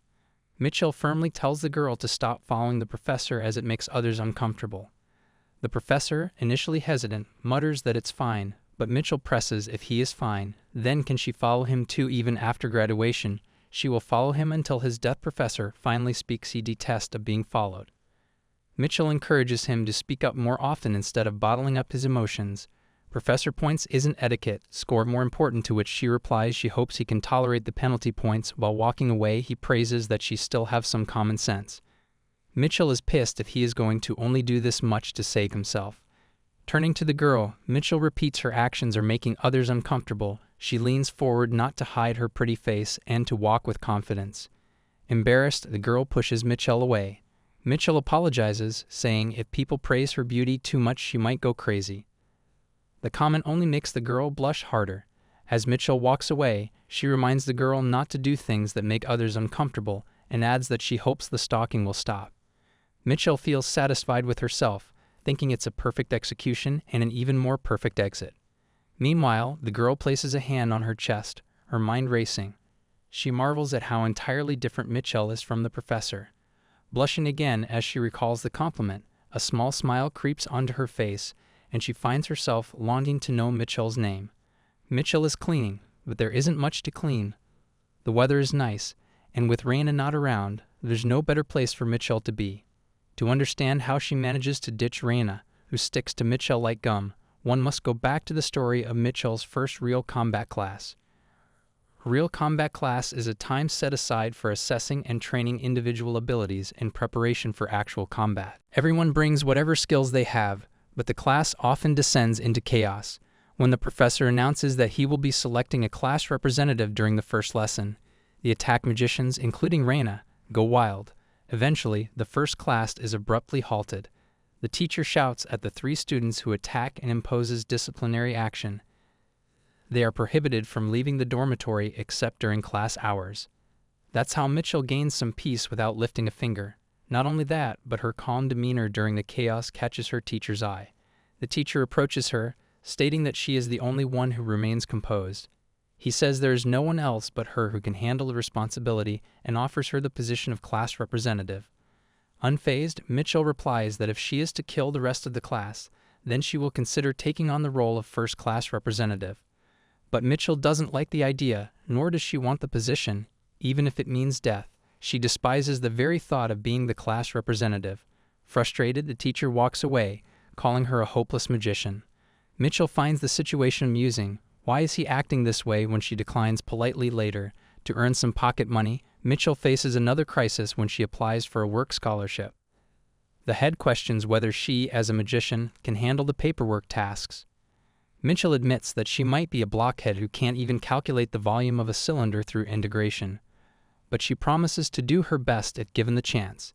The teacher, overhearing, whispers that paperwork can be tough and wonders just how much of a blockhead she is. Despite the drag-out situation, Mitchell manages to secure the position. Now, with Reina currently banned from going out, there is no one to disturb Mitchell's work. She dances while sweeping the floor, happy with her peaceful academy life. Suddenly, a thought crosses her mind. If she keeps sweeping along this path, it will lead to the academy department grounds. Like a ninja, she walks along the wall. It might be unintentional, but she wonders if, by any chance, she can meet her favorite prince, Sion. She blushes after seeing him. She starts fangirling over him. His tall stature, jet black hair, and a face filled with excellence mesmerize her. Meanwhile, Sion, somewhere nearby, feels chills for no apparent reason. He is even more handsome than she imagines. After that fateful day when they first meet, she thinks he would be shocked and hide in his room. But he acts intentionally calm, as if nothing has happened, and confidently attends school. She finds it quite impressive. Mitchell wants to talk to him, but she knows he might not recognize her, so she plans to sneak a peek instead. Suddenly, a gust of wind blows Sion's bookmark, and it falls beside Mitchell. In reality, this is part of Mitchell's wicked plan. She knows she must keep her distance, but she can't help herself. Sion walks toward Mitchell, sure that his bookmark has flown in that direction. However, he flinches upon seeing her. He notices her staring at him, and Mitchell ponders. What if he discovers her identity? After all, they have shared a bed once. Up close, Sion looks even more angelic. He calls her country chicken. Mitchell looks around, wondering if he is truly calling her that. He assures her that he is and demands that she bring him his bookmark. Saddened that Sion doesn't recognize her, Mitchell thinks about giving him the bookmark from the bottom of her heart. But if she takes one more step, she'll enter the academic department premises, and doing so without permission will result in penalties. She states that if he truly wants the bookmark, he should crawl on all fours to get it. In her mind, however, the translation is, "Dear Sion, please come closer." Sion asks if she knows who he is, to which she answers no. She then asks if he knows who she is, though internally she thinks, how could she not know her favorite prince? Sion grows angry, wondering how she dares to act this way toward him. Mitchell finds his red, flustered face cute. Normally, members of the royal family have guards with them at the academy to avoid dealing with commoners, but Sion appears to be a destitute prince without a guard. Mitchell surmises that nobles must mock him behind his back, leaving him full of inferiority complexes. Sion moves forward and slaps her across the face. Mitchell is stunned, but quickly realizes the slap doesn't hurt at all. Instead, it tickles. She wonders if he is some kind of baby kitten. How can he be so weak and insignificant? Sion stutters, saying he will let her go this time. Mitchell finds his embarrassment adorable and thinks she might die from how cute he is. Sion, however, demands that she return his bookmark. Just a little bit longer, Mitchell thinks. She wants to tease him more. She puts the bookmark back in her pocket. There is a speechless silence before Sion asks what nonsense she is trying to pull. He reminds her that he has mentioned he is from the royal family. Before he can finish, Mitchell mocks him, asking if he is going to run to his daddy because he is royalty. That comment is kinda personal, but I like it. She points out that she has heard that the Majesty doesn't acknowledge princes unless it's a special occasion. This flusters Cyan even more. Jumping away, Mitchell mentions that she will keep the bookmark as a souvenir. If he still wants it, he can find her in the School of Magic. Cyan shouts after her, calling her an insane girl. Meeting Cyan and looting his bookmark is her favorite thing of the day. She feels like she can even take a hit from Reina now. Mitchell returns to her room, calling out to Reina. Reina fires her magic, annoyed at being disturbed in her depressed state. Reina asks what Mitchell is doing there. Mitchell tells her she has just finished her work as a working student. Reina expresses her desire to do that too, but Mitchell informs her that the deadline has already passed. Mitchell has applied secretly, knowing Reina would try to compete if she had told her earlier. Reina throws a tantrum over this, and Mitchell calls her a bourgeois noble. There is a knock at the door. A boy asks if Mitchell is there. She opens the door, curious about what has happened. The boy informs her that the dean is looking for her because she has stolen something from Prince Cyan. Mitchell is confused about how Cyan even knows her name. The boy explains that Cyan has described her as a magic department student with split ends, freckles, glasses, and a strange way of speaking. Even Reina can tell it's her. It looks like Reina has to accompany Mitchell to the dean's office now. At the dean's office, Cyan sits, ready to make Mitchell face the consequences of her actions. However, Mitchell is happily dancing, seemingly carefree, having met Cyan twice already. The dean points out that he should listen to Mitchell's side of the story as well, which flusters Cyan. He questions if he is doubting him, adding that if they don't want to ignore the words of the royal family, they should punish her immediately. Although he is a powerless prince, Mitchell still finds him cute. The dean looks at Mitchell for a while before questioning if she really stole the prince's bookmark. The dean, being the head professor of Krull Academy, listens intently as Cyan points at the bookmark Mitchell is holding. Mitchell raises the bookmark, wondering aloud if this is what they are talking about. Cyan is certain it is his bookmark and immediately calls Mitchell a thief. In response, Mitchell chomps the bookmark with her teeth, leaving Cyan to scream in disbelief at the kind of person she is. A human with one brain cell, I can tell. Mitchell laughs, declaring that with this act, Cyan's bookmark will stay with her forever. She cheekily adds that human cells renew every 3 months, so it's perfectly fine to devour Cyan's things every 3 months. Cyan abruptly turns to the dean, questioning if he still doubts him after witnessing this. The dean, however, turns back to Mitchell, wanting an explanation. Mitchell confidently states that she didn't steal anything, but rather obtained it from a fight with Cyan. Cyan angrily denies this, insisting that she stole it by force. The dean stands there, unable to process the situation. Finally, the dean speaks, stating that if it was obtained as loot, then there's nothing they can do about it. This flusters Cyan even more, while Mitchell can't believe the excuse actually worked. Even the dean appears unable to take action. Suddenly, someone rushes into the office, asking if Mitchell is still there. Mitchell wonders why the second dean has shown up. The second dean goes straight to the prince, offering polite words and insisting that Cyan didn't need to come in person since he could handle the disciplinary matters himself. Mitchell is confused about how the situation escalated more than she anticipated when Cyan doesn't seem to hold significant influence. The second dean adds that if any further issues arise, Cyan should call him directly, as there's no need to intervene personally. This pleases Cyan, who responds that if the second dean insists so much, he can't refuse. Meanwhile, Mitchell observes that the academy dean doesn't seem particularly upset about being called to handle the situation, which she finds unusual. The second dean approaches Mitchell and whispers that he has heard everything from the Duke and will handle the prince, so she doesn't need to worry.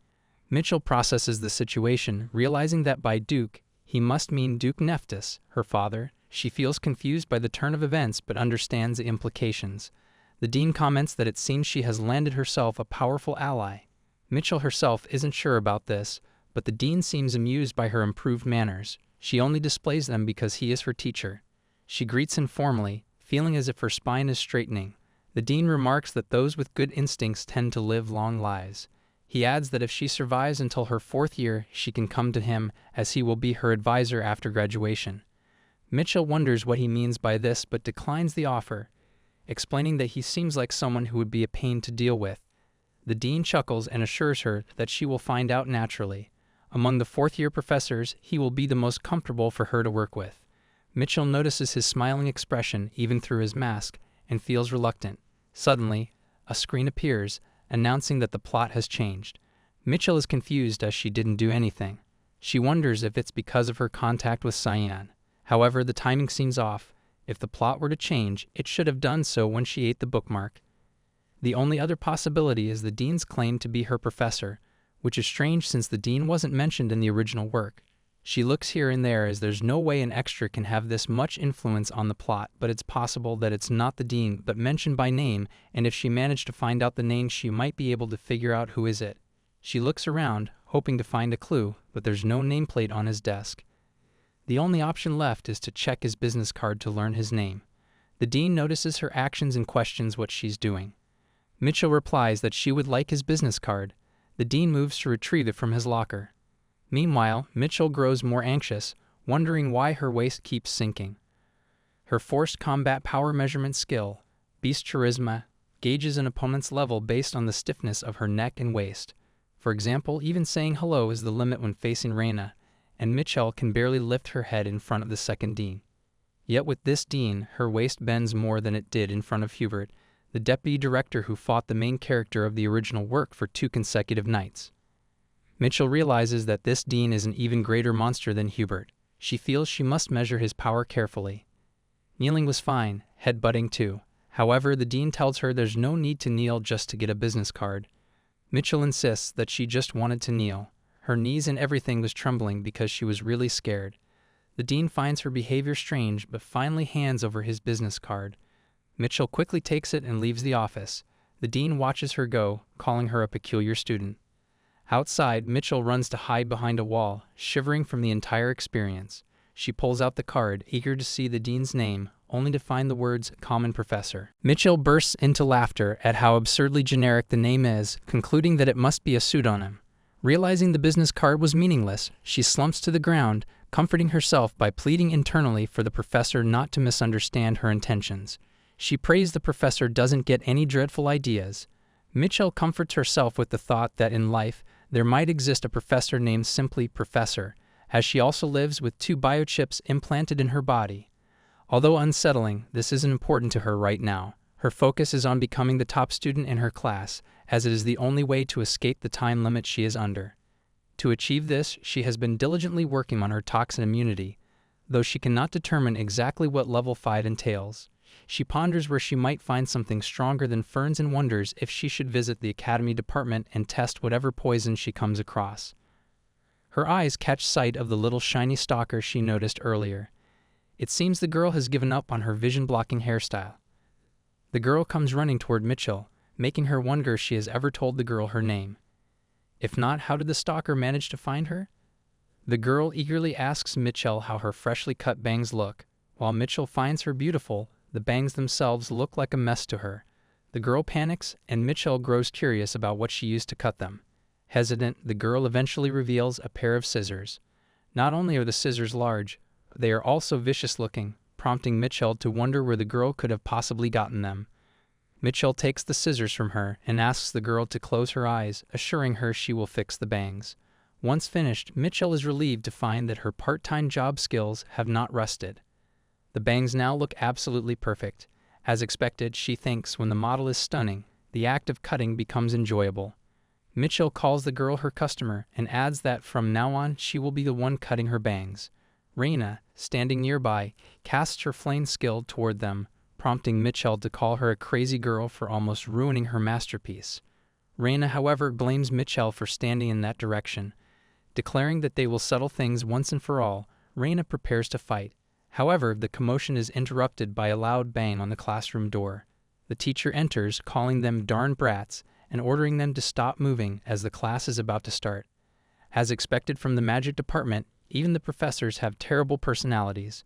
Before starting the lesson, the teacher introduces a guest. The dean of the academy has come to observe, stating he was bored and assuring them there's no need to worry about his presence. The dean introduces himself as both the dean and a common professor. Mitchell feels uneasy, wondering why he is there while the time limit on her status window continues ticking. She grows irritated, muttering internally about how ridiculous the dean's title is. Determined to avoid trouble, she hadn't expected to run into such problems here. Before the class begins, the teacher makes an announcement. Many students had entered the academy expecting priest career counseling, but this will only be offered at the end of the first year. The teacher warns them to avoid expulsion until then. Mitchell reflects on how many students, desperate for career counseling, stand out in their efforts to succeed. The teacher explains that, at the end of the year, the academy invites priests to conduct career assessments to evaluate the students' growth. In this world, called the dawn of repentance, serving the one true God is central.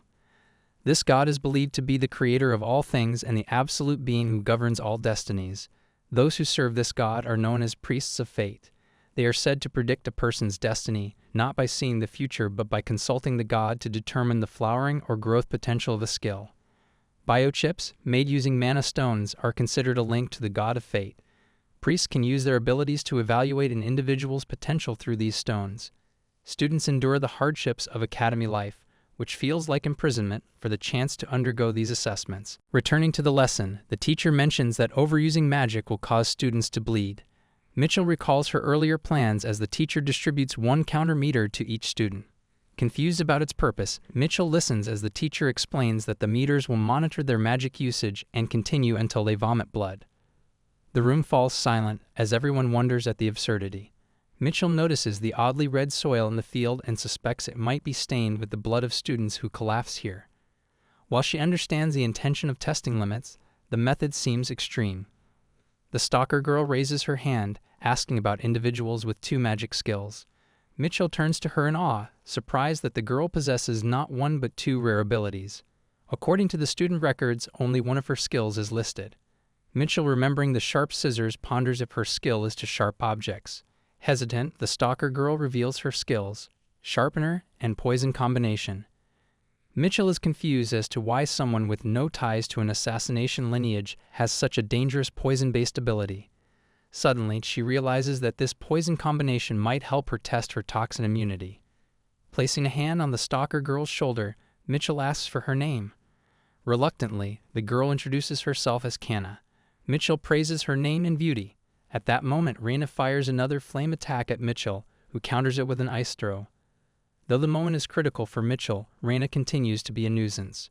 Reina justifies her actions by reminding Mitchell that the teacher had instructed them to use magic, without specifying a target. Mitchell gladly accepts the challenge. Mitchell then decides to end it all today for the better. They begin dueling, exchanging magic attacks. After a heated battle, Mitchell emerges victorious. Reina, visibly frustrated, cannot understand the vast skill gap. The reason was that Reina started with just fanning the flames. It's absurd as it can't beat Mitchell in a volume of shadow because she was using tricks. Mitchell mocks Reina, advising her to better analyze her opponent next time. Mitchell was able to win the battle because she was drawing water from Nephthys' heirloom. The dean interrupts and orders Mitchell to take out the heirloom she used. Silence falls as Mitchell grows frustrated, wondering how the dean could have known about the heirloom. Mitchell is amused, wondering if there's truly a power strong enough to detect this magic, or if it's simply an ability to sense the heirloom's power, or perhaps just a trick. Despite his inner doubts, Mitchell maintains a polite attitude and questions how the dean found out. He begins to speak, but then stops and states that it must be due to the dean's magic emotion skill. Mitchell, visibly irritated, he adds that practicing is essential to knowing one's limits, and that tricks won't help anyone grow. The dean's words are mostly correct. Furthermore, there's no guarantee the heirloom's power will last forever. However, as Mitchell has already used a significant amount of power, she wonders if it will work. She attempts to cast her skill, but ends up coughing blood. Seeing this, the dean knows she needs to be assessed separately. Mitchell anticipates this outcome, but is still annoyed, as other kids refine after using their magic. Why was she the only one to collapse? Suddenly, someone is seen rushing toward the infirmary. It's Kana, who is going to visit Mitchell. For the first time in her life, Mitchell called her a friend. Kana was supposed to visit with some fruits Mitchell likes, but unwelcome guests are intervening. Reina, one of the guests, tells Kana that Mitchell wouldn't like it if Kana came along, adding that Mitchell wouldn't want to see her gloomy face while suffering in pain. Kana counters by saying Mitchell doesn't like noisy things either. This annoys Reina, who retorts by asking what Kana even knows about Mitchell. Kana pauses and gives a detailed list of everything Mitchell likes, causing Reina to feel uneasy as she wonders how Kana managed to gather such information. Reina asks if Kana knows everything about her too, to which Kana replies, "It's an occupational hazard."